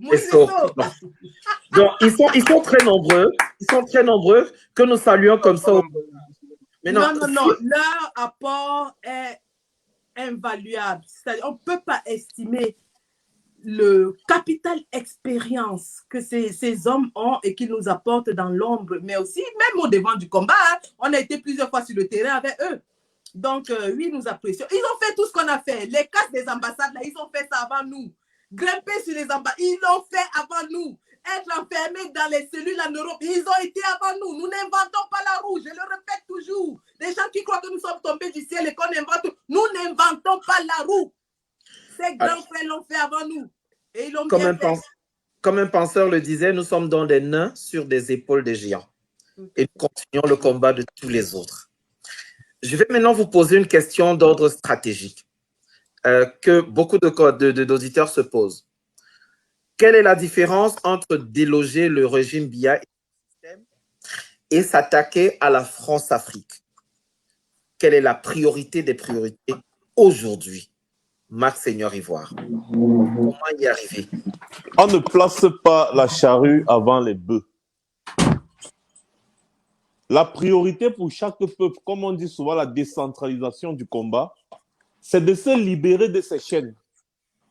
Et à ce moment-là, nous pourrons nous mettre ensemble pour nous libérer de cette chaîne de la France-Afrique. Le premier volet de notre combat en Afrique, c'est d'abord de chasser tous les dictateurs qui sont à la tête de nos États. Parce que ce sont ces dictateurs qui maintiennent le maillon, qui maintiennent la chaîne de la France-Afrique. Je vais, excusez-moi un peu, apporter un petit droit de réponse à une chaîne de télévision qui se dit panafricaniste, une chaîne de télévision où je suis allé 3 ou 4 fois, je ne sais pas. Allez-y, Max. Qui désigne aujourd'hui Idriss Déby comme étant un grand panafricaniste. Je me pose la question de savoir c'est quoi la notion de panafricanisme selon cette chaîne de télévision. Parce que Idriss Déby est un criminel. Idriss Déby est un dictateur. Donc on ne peut pas présenter Idriss Déby aujourd'hui comme un exemple. Les peuples africains doivent se libérer. Tant que les peuples africains n'auront pas à la tête de leurs États des hommes qu'eux-mêmes ils auront choisis, la Centrafrique va continuer de perdurer. Donc, si on dit qu'on veut laisser ces gens et s'attaquer directement à la France, on n'a pas un problème avec la France. Emmanuel Macron, vous pensez que ce sont les Africains qui l'ont élu? Ce sont les Français qui ont élu Emmanuel Macron. Et nous sommes là dans la suivi d'un État, d'un pays. Vous pensez que Emmanuel Macron va laisser la suivi des Français pour aller s'occuper de la suivi des Africains? Mais c'est de la connerie. Emmanuel Macron a promis aux Français d'améliorer leurs conditions de vie. Et pour améliorer les conditions de vie des Français, il est prêt à tout. Si, je vous prends un exemple, je vends 1 kilo de viande à 2000 francs, n'est-ce pas? Et oui, vous trouvez un endroit où on va vous vendre le même kilo de viande à 100 francs. Vous allez l'acheter où? Vous allez partir prendre à 100 francs. Tout à fait. Donc, la France a maintenu ces petites colonies-là. Ils ont mis à la tête de nos États des personnes qui vont jouer le jeu. Et en échange, ils vont fermer les yeux sur les malversations financières, la malgouvernance et tout ce qui va avec. Vous voyez un peu. Donc, tout à fait. Le président ghanéen, il avait dit ouvertement à Emmanuel Macron, lors d'une conférence, il a dit, nous, on n'a plus besoin de vous, on n'a plus besoin du FMI, la Banque mondiale, on n'en a pas besoin. Il est mort? Non. Ce président a été choisi par le peuple. Il a le soutien du peuple. Personne ne peut le tenter. Tout à fait. Les présidents successifs botswanais, le Botswana, vous avez entendu, on dit on a assassiné, coup d'État au Botswana ou quoi. Non. Pourtant, c'est des anciennes colonies. Mais ils se sont détachés complètement. Les peuples ont mis à la tête de ces États les hommes qu'ils ont choisis. Et aujourd'hui, on voit comment le Botswana est l'un des pays les plus développés du monde. Tout à fait. On parle de colonie. La Chine a fait comment? La Chine avait été sous domination anglaise. La Chine a été sous domination japonaise même. La Chine, il y a de cela 50 ans, dans les années 60, quand nous on obtenait l'indépendance, la Chine était quoi? Aujourd'hui, la Chine est devenue quoi? Aujourd'hui, regardez la Chine, regardez la Thaïlande, regardez Singapour, regardez l'Inde. Il faut qu'à la tête de nos États, on ait des hommes qui pensent. Comme le président élu Maurice Kamto, par exemple. C'est un homme qui pense Afrique. Les gens qui parlent de lui comme étant un président à tout prix n'ont rien compris à son programme. Dans son programme, il est question, n'est-ce pas, de réunir tous les États d'Afrique centrale pour ne former qu'un seul pays. Donc, ça veut dire que déjà, lui-même, d'abord, l'histoire d'être président du Cameroun, ça ne passe pas trop dans sa tête. Il faut des hommes comme ça qui pensent au peuple, qui pensent au développement du pays. Ce sont ces hommes-là qui vont nous détacher de la France-Afrique. Parce que quand on aura 1, 2, 3, 4 présidents qui disent « Hey, monsieur, nous, notre souveraineté est non négociable. De 2, si vous ne voulez rien, allez vous faire foutre. » Les Français ne vont rien faire. Ils n'ont rien fait à Paul Kagame. Ils n'ont rien fait au président du Ghana. Ils n'ont rien fait à beaucoup de présidents africains qui se sont mis et qui ont couvert leur peuple. Et pourquoi ces présidents-là se sont comportés comme ça? Parce que c'est le peuple qui les a choisis. Donc, il faut qu'on chasse les dictateurs.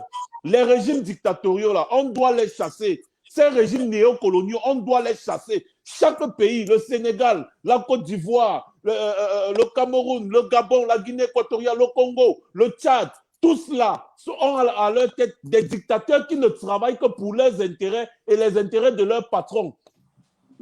Ils sont partis entrer dans les loges pour être soi-disant protégés. Mais je vais vous dire, peuple africain, ces loges-là ne peuvent rien face à la détermination.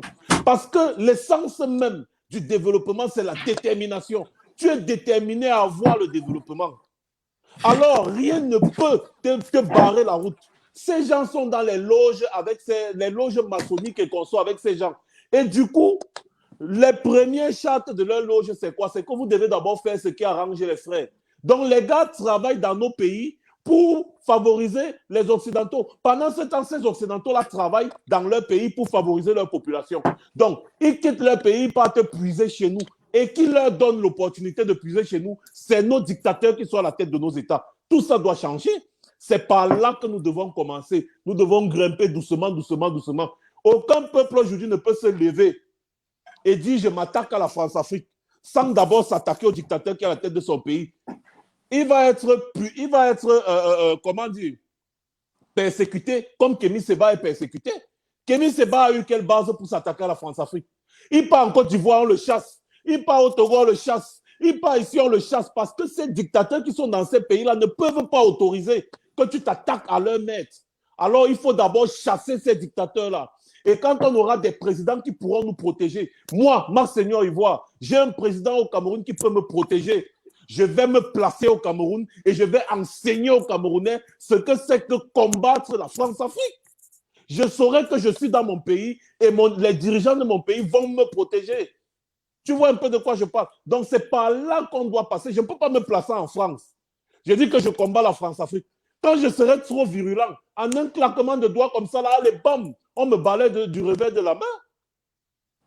Je ne peux pas me placer en Allemagne. Je dis que je combats l'Allemagne, je combats les ceci, ça c'est des conneries.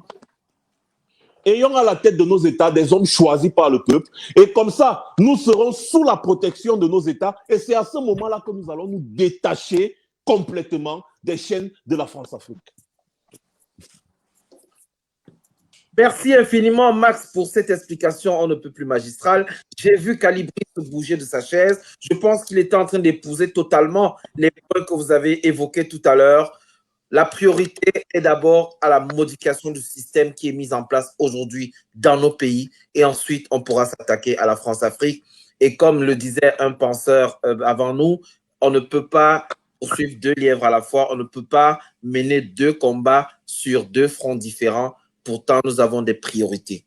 Merci pour ce détail. Je pense que Calibri voulait rebondir sur ce point et répondre par la suite à la question de savoir comment est-ce que nous, vous, activistes camerounais vivant à l'étranger, ayant déjà, c'est pour ça qu'on a posé la question au début, ayant tout le palmarès que vous avez pu réaliser, tout ce que vous avez pu réaliser pour le Cameroun aujourd'hui, comment est-ce qu'aujourd'hui, puisque la priorité se passe au 237, comment est-ce qu'à travers l'aura, la détermination, la sensibilisation, la moralisation et tous les travaux que vous avez réalisés, comment réussir à mobiliser davantage au 237 la solution? Quelle est la clé? Et je pense qu'avant, Calibri voulait rebondir sur les propos de Max et il pourrait rebondir sur cette question que je vais également poser à Sandy. Et Max est en train de se préparer pour rebondir également dessus. Oui, Calibri, nous t'écoutons. M. Cyril, on va se tutoyer. Hein. La question que tu poses est très pertinente. Et j'ai eu à débattre de cela avec beaucoup de panafricains sur la place parisienne. Ça fait 60 ans. Si on veut commencer à partir des indépendances, ça fait 60 ans que nous avons des mouvements panafricains en Europe qui n'a produit, il faut le dire, c'est la réalité qui n'a produit aucun effet. Tout simplement parce que, comme disait Max, nous mettons la charrue avant les bœufs. Il y a un leadership aujourd'hui en Afrique qui elle-même est la France-Afrique. Parce qu'on a l'impression de croire que la France-Afrique, aujourd'hui, c'est que l'Élysée. Non, c'est nos dirigeants africains qui eux-mêmes sont le cordon ombilical de la France-Afrique. Monsieur Biyabi Vondo est le chantre de la France-Afrique. Monsieur Idriss Déby était le chantre de la France-Afrique. Les présidents dictateurs africains, et quand je parle d'Africains, je parle des présidents francophones pour la plupart, sont eux-mêmes la France-Afrique. Parce que moi, je ne vois pas la France-Afrique à travers Paris, mais je vois la France-Afrique à travers l'Afrique. Aujourd'hui, il y a un problème un peu en Afrique. Il suffit qu'un président fasse un petit discours de 2 minutes. Il dit, oh, la France nous impose ceci. La France veut qu'on garde nos crasants chez eux. On ne veut plus. Il fait ce petit discours et puis après, il n'y a rien. Et tu vois, toutes les chaînes africaines te disent, ah, voilà un grand panafricaniste. Il a fait, il a dit, qu'est-ce qu'il a fait? Parce qu'il ne suffit pas de dire que la France est mauvaise. Ça fait 20 ans, 30 ans, 40 ans. Pour Biya, ça fait 38 ans. Disons 30 ans qu'il dit que le Cameroun ne décolle pas parce que la France lui impose X ou Y. Qu'est-ce qu'il a pris comme mesure pour s'affranchir de la France? Aucun président dictateur africain n'a pris aucune mesure pour pouvoir s'affranchir. La lutte contre la France-Afrique ne nous appartient pas à nous, peuple. J'ai même entendu Mas dire tout à l'heure que s'il a un président choisi par le peuple, lui, il ira enseigner aux Camerounais. Ce n'est pas à nous. C'est le leadership africain. C'est un nouveau leadership que nous devons installer à la place, à la tête de nos États. C'est ce leadership-là qui ira. C'est ce leadership-là qui va s'occuper complètement de la France-Afrique. Pourquoi est-ce que le président Kanto n'est pas aimé par Paris? C'est justement parce qu'il impose ce leadership. C'est justement parce que dans son programme, il y a déjà cette rupture. C'est cette rupture-là qui fait peur à Paris. C'est à cause de cette rupture qu'on ne veut pas qu'il y ait une personne comme lui. Le président Maurice Kamto aurait été un Douala, il aurait été un Fulbé, il aurait été de n'importe quelle ethnie au Cameroun, avec son programme politique qu'il a, c'est-à-dire un programme de rupture avec la mère patrie, si on veut le dire entre guillemets, ben on ne pouvait pas l'accepter. Ce n'est pas seulement parce qu'il est Bamileke, non! C'est le leadership, c'est le président de la République véritablement choisi par le peuple. Et il est important aussi que le peuple joue son rôle, que le peuple arrête de voir en l'autre l'ennemi du Cameroun. Je parle du Cameroun, parce qu'avant de faire le panafricanisme, il faut déjà qu'on puisse se libérer. On ne peut pas parler de panafricanisme quand on n'est même pas encore libéré. Et j'invite chaque peuple déjà à pouvoir se libérer avant de voir comment nous allons nous fédérer. L'Europe était en guerre pendant des années, pendant des siècles. C'est un continent de guerre. Il a fallu pour parler de l'Union européenne que chaque État se libère, que chaque État se protège afin de voir comment ils devaient se mettre ensemble. L'Union européenne n'a pas commencé avec 24 nations, je ne sais pas combien, ils ont commencé, je crois, avec 6. Ils se sont d'abord libérés.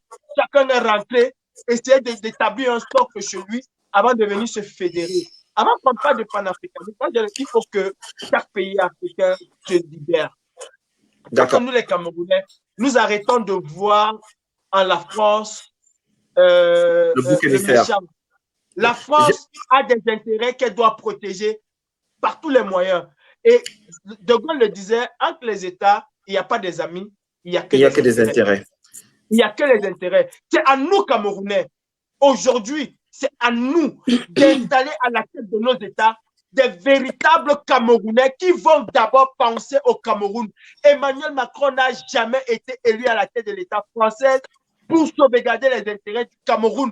Il a été élu à la tête de l'État français pour apporter un confort, une plus-value aux Français aujourd'hui. S'il perd les élections demain, c'est parce qu'il serait plus capable d'apporter cette plus-value.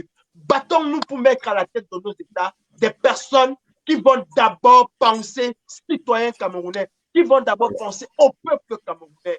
Essayons d'instaurer un nouveau leadership au Cameroun et en Afrique centrale pour pouvoir se libérer de cette France-Afrique. Tant que nous ne sommes pas libérés des dictateurs, et il faut le dire, les relais de la France-Afrique aujourd'hui, ce sont les dictateurs. Et tant que nous ne nous sommes pas libérés, il ne pourra pas avoir une rupture. Et aucun dictateur n'est un panafricaniste. Aucun. Biya n'est pas panafricaniste. Bongo ne l'est pas. Sassou ne l'est pas. Aucun dictateur africain n'est panafricaniste. Alors prenons-nous nos responsabilités. Arrêtons toujours de pleurer. Les Africains, les Noirs américains se sont battus. Rosa Parks n'a jamais entendu qu'un blanc vienne l'aider. Rosa Parks n'a jamais entendu qu'une autre personne vienne l'aider. Elle a pris sa décision de dire, je ne descends pas en tant qu'être humain, je ne descends pas les choses. Martin Luther King s'est battu. Malcolm X s'est battu. Nous, Camerounais, je parle du Cameroun, battons-nous pour chasser cette dictature et en même temps, nous allons chasser la France du Cameroun. Si demain, la France et le Cameroun, on ne dit pas, et c'est un tort de croire que le Cameroun ne va plus traiter avec la France parce que le président Moïse Kamto serait là. Non, ils vont traiter de pays à pays, d'égal à égal.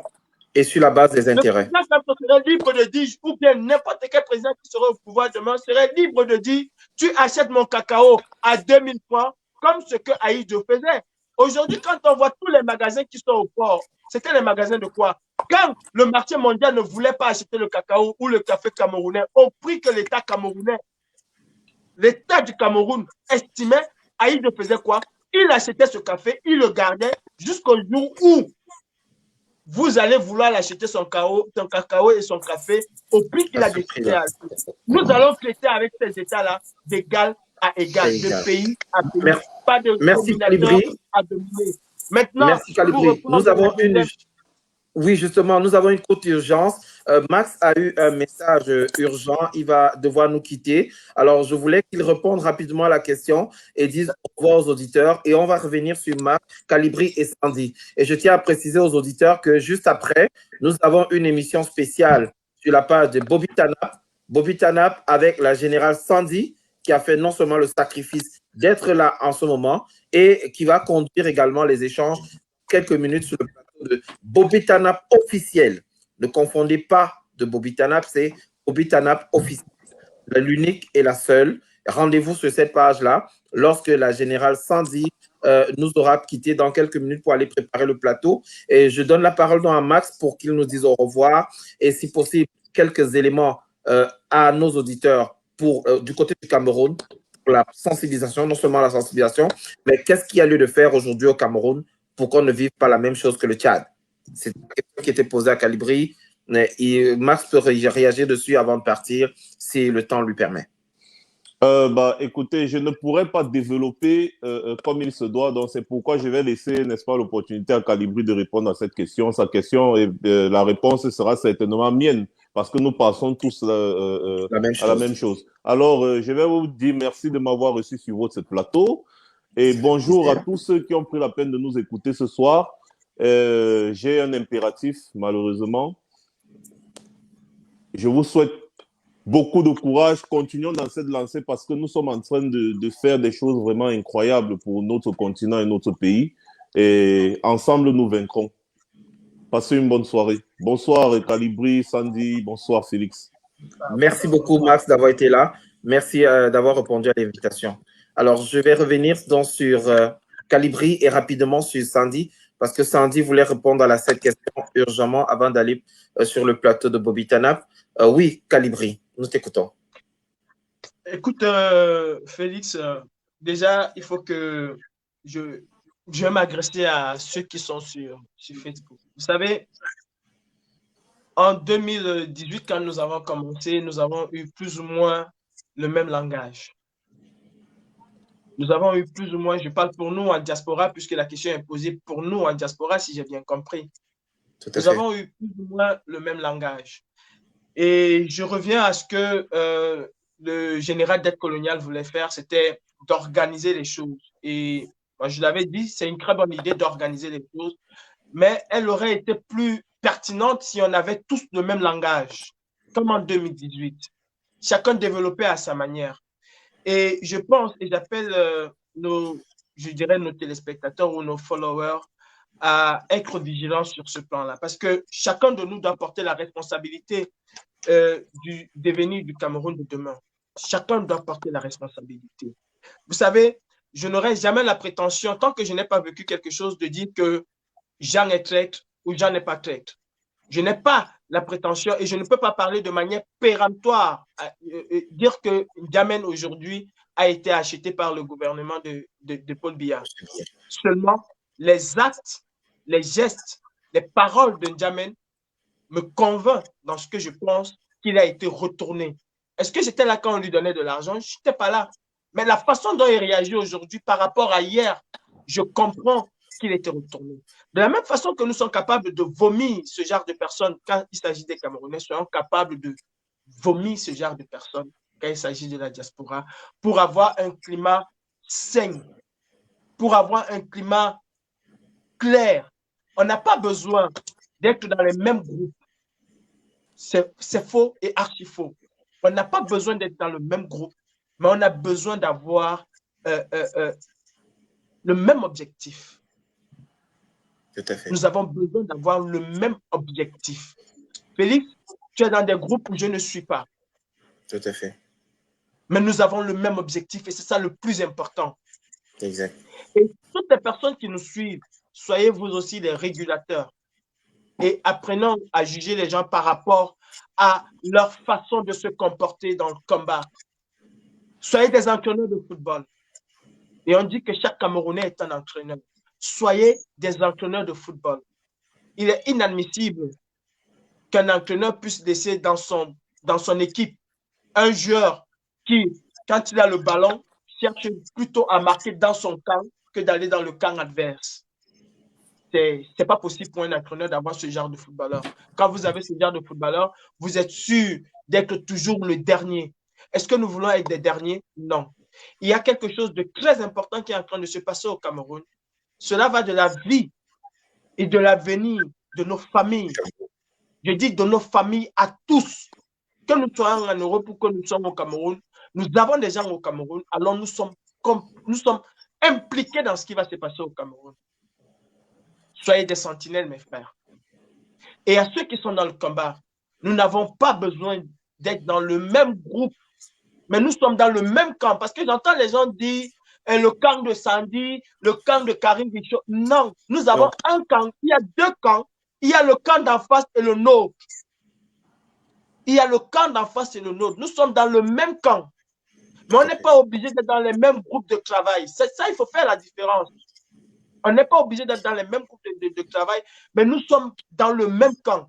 Et si nous sommes dans le même camp, alors nous devons avoir le même langage. Parler aux Camerounais. Demander aux Camerounais de sortir. Parce que croyez-moi, tu parlais tout à l'heure d'activiste. L'activiste n'est pas le politique. Je n'aurai jamais le langage du politique. Je n'aurai jamais le langage du président Maurice Kamto. Il est politique. Il est dans un cadre institutionnel. Il n'a pas le même langage que moi.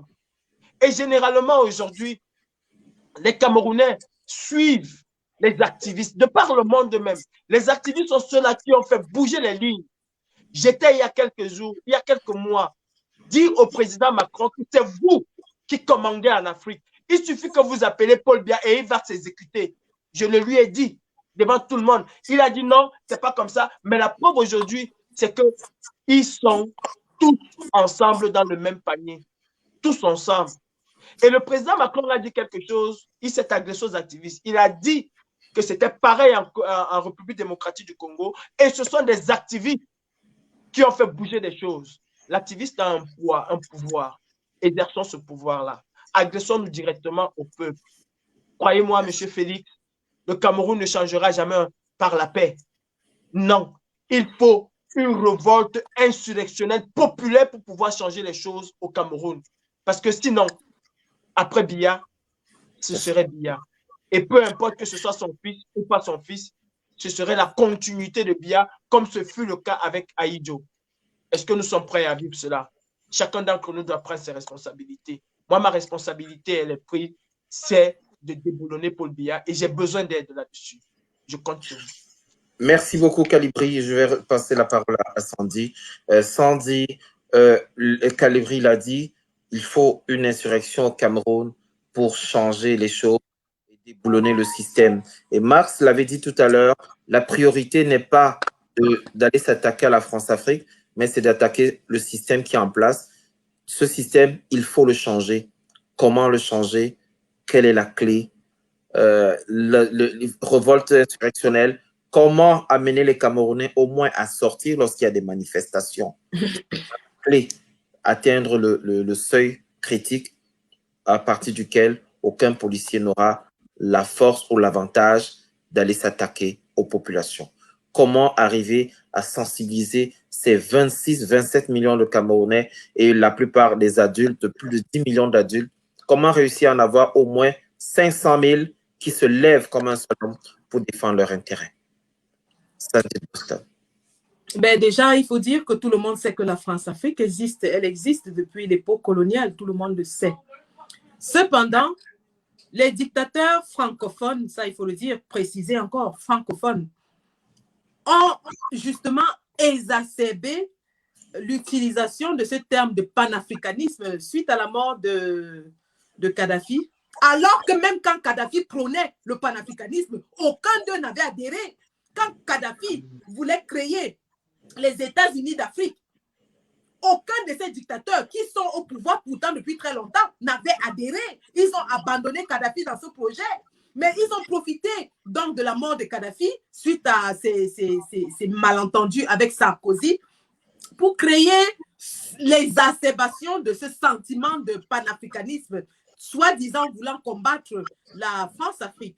Alors, ils ont utilisé des instruments tels que Afrique Média, des instruments d'abrutissement qui, en effet, sont là pour détourner l'attention des populations de leur défaillance et la diriger vers la France.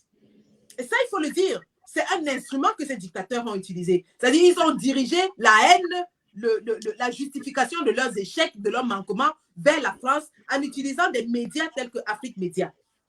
Ceci étant dit, mes collègues l'ont si bien dit, on ne peut pas prétendre aller combattre la France-Afrique et laisser les dictateurs parce que justement, la base de la France-Afrique, ce sont les dictateurs. Ce sont les dictateurs de l'Afrique francophone qui sont les garants de la France-Afrique en Afrique francophone. Pourquoi est-ce qu'on n'arrive pas à se débarrasser du franc CFA? Parce qu'il n'y a pas la volonté politique en Afrique francophone, par exemple. Pourtant, ils sont tous en train de dire qu'ils combattent la France-Afrique. Mais ce serait très simple déjà de se débarrasser du franc CFA, d'un accord commun, qui est un instrument de vassalisation de nos peuples. Donc, la solution donc serait de faire comme ça a été fait au Congo, par exemple. N'oublions pas, quand beaucoup s'asseyent ici pour dire que oh, votre révolution a déjà fait 2 ans, où sont les résultats? Les activistes congolais ont combattu pendant combien d'années? Joseph Kabila, que tout le monde savait, était rwandais. Ils ont combattu, ils étaient pourchassés, ils étaient tués dans leur pays respectif de résidence, que ce soit en Afrique du Sud, que ce soit en Europe. On a vu les activistes congolais qui étaient pourchassés par le pouvoir de Kinshasa, justement parce que leurs actions à l'extérieur de leur territoire faisaient mal au régime de Kabila. Lorsqu'on a vu des artistes congolais qui étaient interdits de prester en diaspora, notamment Koffi Olomide, notamment, mais c'était des choses qui faisaient mal et c'était des choses qui commençaient à éveiller le peuple congolais sur le mal qui le minait. Et donc aujourd'hui, nous sommes dans ce même travail, nous sommes dans cette même lancée.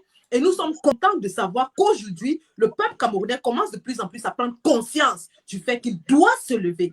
Et il peut se lever. Aujourd'hui, lorsqu'on observe ceux-là même qui étaient les porte-étendards du soi-disant mouvement ECAN ou alors patriotes, qui sont eux-mêmes en train de dénoncer, lorsqu'on voit par exemple les chefs traditionnels Boulou, en plein pays Boulou, à Meyomessala, dans l'arrondissement du roi Biya Ier, qui décide de boycotter un préfet, vous ne pouvez pas imaginer la portée politique d'un tel acte de rébellion pacifique. En fait, c'est de cela qu'il s'agit. Il s'agit de la rébellion pacifique.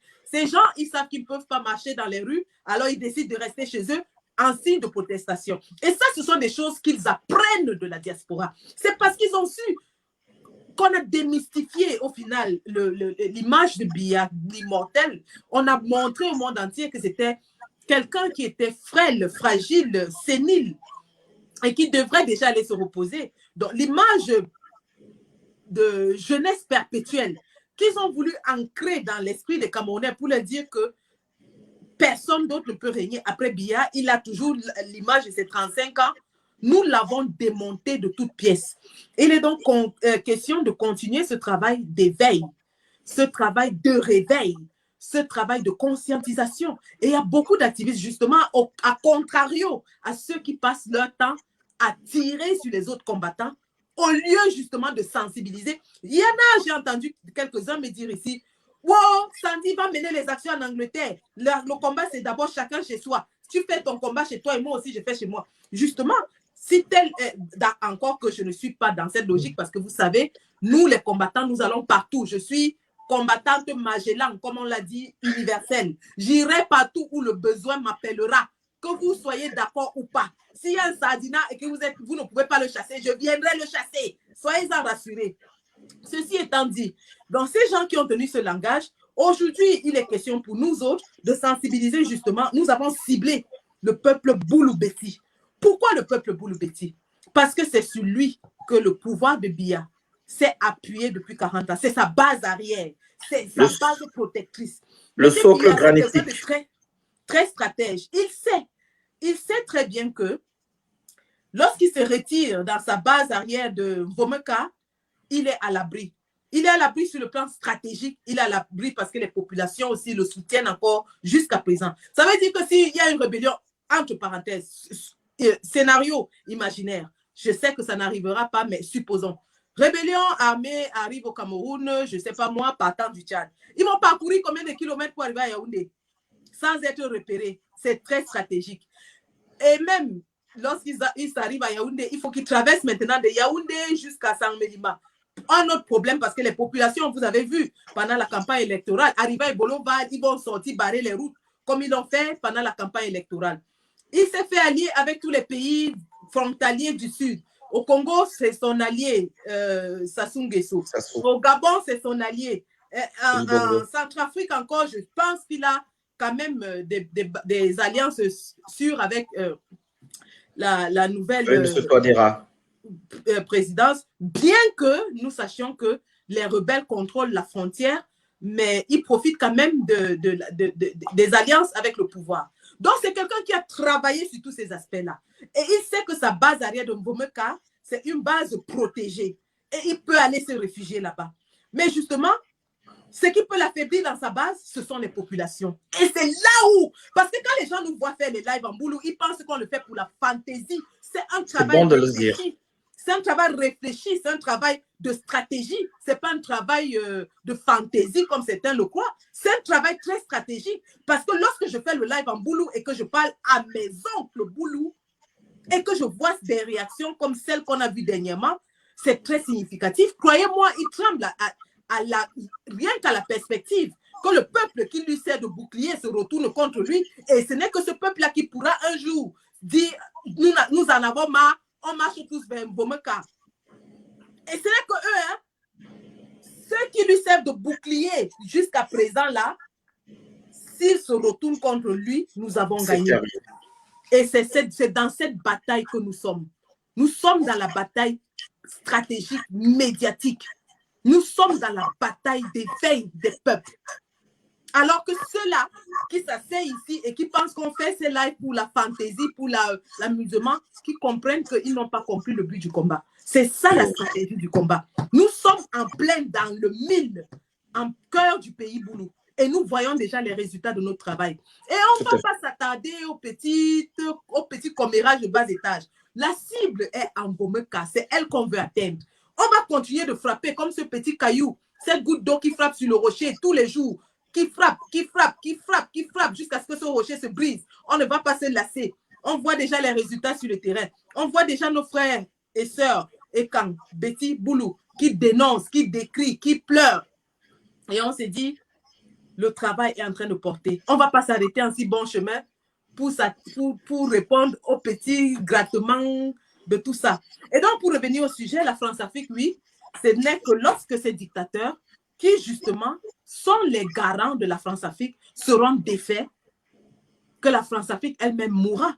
On l'a vu au Congo, lorsque M. Tshisekedi gagne les élections et que la France veut justement venir imposer sa volonté, les Congolais ont dit non. Et la France n'avait pas d'autre choix parce que c'était la volonté du peuple.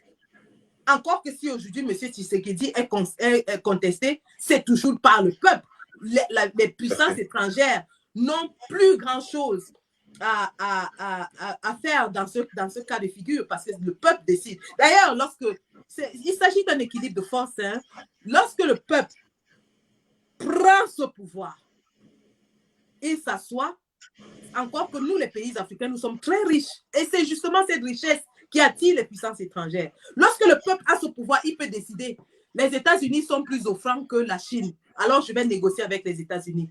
La Chine est plus offrante que la France. Alors, tous ces pays étrangers-là se mettent au pas et chacun va vous faire une offre plus alléchante que l'autre parce qu'il veut être votre partenaire privilégié. Nous aurons maintenant le pouvoir de choisir nos partenaires stratégiques parce que c'est de ça qu'il s'agit. Croyez-moi, les gens qui disent qu'on va toujours traiter avec la France, mais il s'agit de renégocier les termes de notre relation avec la France. C'est de ça qu'il est question. Il faut qu'on ait le pouvoir d'imposer les termes de notre relation avec la France. Parce qu'en ce moment, c'est la France qui nous impose et elle nous impose parce que c'est elle qui tient nos dirigeants et justement, elle les tient parce que ce sont des dirigeants qui sont assoiffés de pouvoir, ce sont des dirigeants qui sont égoïstes, qui ne pensent qu'à eux au lieu de penser au peuple. Hier, la discussion que nous avons eue avec M. Ousmane May était très édifiante parce que nous avons découvert qu'en fait, M. Ahidjo, c'était quelqu'un qui se souciait de son peuple, qui avait envie de voir le Cameroun se développer. Contrairement à tous ces dictateurs qui se sont remplis les poches à outrance, qui ont dépécé leur pays pour le vendre justement aux étrangers et se remplir les poches au passage.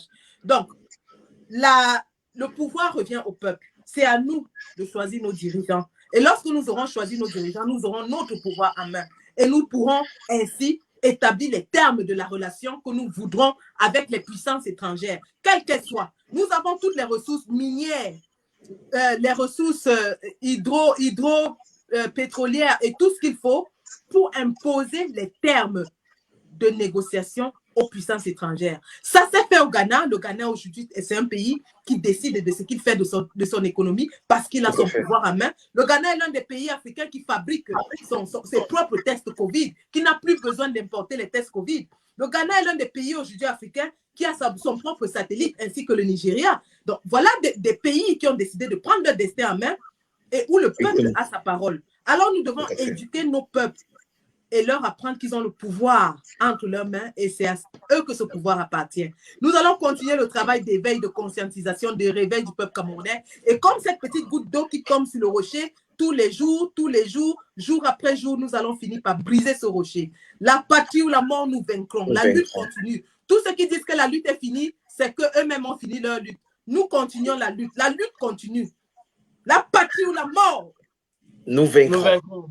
Voilà. Merci nous beaucoup. Maintenant, avec les Bobitana, réveiller les guerrières. Les guerrières vont se mettre en route tout de suite. Alors, nous avons 45 secondes pour mettre un terme à l'émission parce que les Bobitana vont rentrer en live dans quelques secondes, dans moins de 3 minutes. Alors, permettez-moi, au nom de tous les auditeurs, de vous remercier, vous qui avez accepté cette invitation pour cette première édition du journal de l'activiste.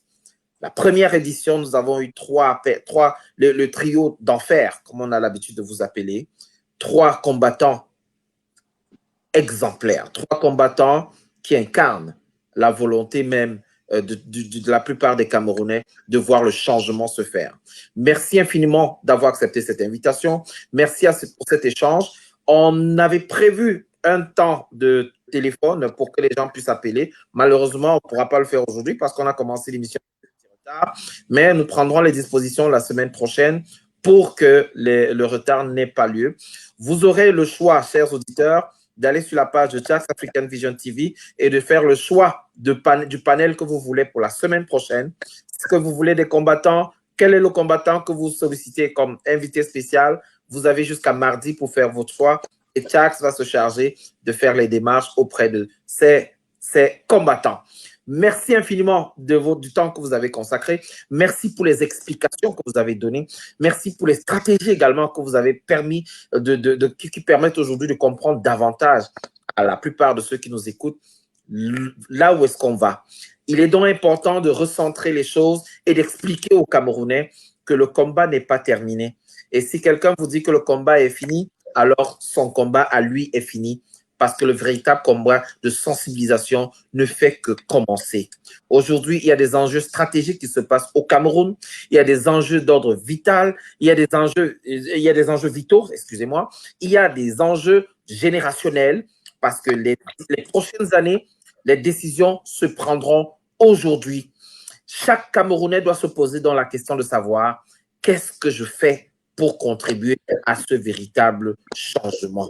Le changement passe par chacun de nous, l'action passe par chacun de nous et chacun doit être disponible, disposé et prêt à apporter sa part de sacrifice pour la mise en place d'un état de droit au Cameroun.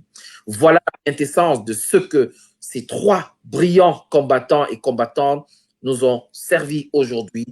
Les stratégies sont là, la sensibilisation doit continuer et nous devons continuer à faire le travail qui permet l'éveil des consciences, mais aussi et surtout le travail qui permet que les Camerounais puissent prendre conscience et prendre en main, à bras le corps, l'avenir du Cameroun. C'est là que ça se joue et ça se joue maintenant. Donc, on se donne rendez-vous dans quelques secondes sur les Bobitanap officiels. Je me permets de vous faire voir encore l'affiche. Vous aurez Sandra Boston, vous aurez Brigitte Bomba, vous aurez Agnès Lenzi sur le même plateau dans quelques minutes et vous allez parler l'essai de Germaine Abiba-Idjo et l'affaire J. Rémi Ngono. On ne touche pas à un combattant. Lorsque vous attaquez un combattant, les Foumi Magnans se mettent ensemble pour vous mettre à votre place. Merci infiniment. Merci Calibri. Merci pour tout. Merci pour le travail que tu fais. Bon Ramadan à toi. Bon courage à toi dans ce combat. On ne peut plus difficile. Bon courage à nous. Bon courage à nous. Et surtout, pour les combattants, mettons-nous tous en ordre de bataille parce que le Cameroun nous appelle et nous devons répondre à l'appel de la nation. En ordre de bataille. La cible, c'est Paul Biya, c'est son système. Ce n'est pas la France. Le premier bailleur de fonds aujourd'hui au Cameroun, c'est la Chine, ce n'est pas la France. La France a une grosse responsabilité dans ce qui se passe au Cameroun, mais ce n'est pas elle qui nous intéresse. Chassons Paul Biya, installons les vrais leaders que nous voulons. Et le mien, pour le moment, il est tout choisi. C'est celui-là qui rassemble les milliers de Camerounais. Maurice Kamto, je pense qu'il peut être l'homme de la situation. Il est l'homme de la situation. Si nous voulons arriver à installer ce monsieur à la tête de l'État du Cameroun, ma cible, ce n'est pas Sandy de Boston. Ma cible, c'est Paul Biya et son système. Tout à fait. Battons-nous tous ensemble pour un Cameroun nouveau, avec à sa tête le président élu, si les Camerounais décident bien sûr de lui octroyer leur suffrage universel. Merci à vous. Merci Calibri et bonne soirée à tous nos auditeurs. Le président est mort, au Cameroun de choisir sa destinée.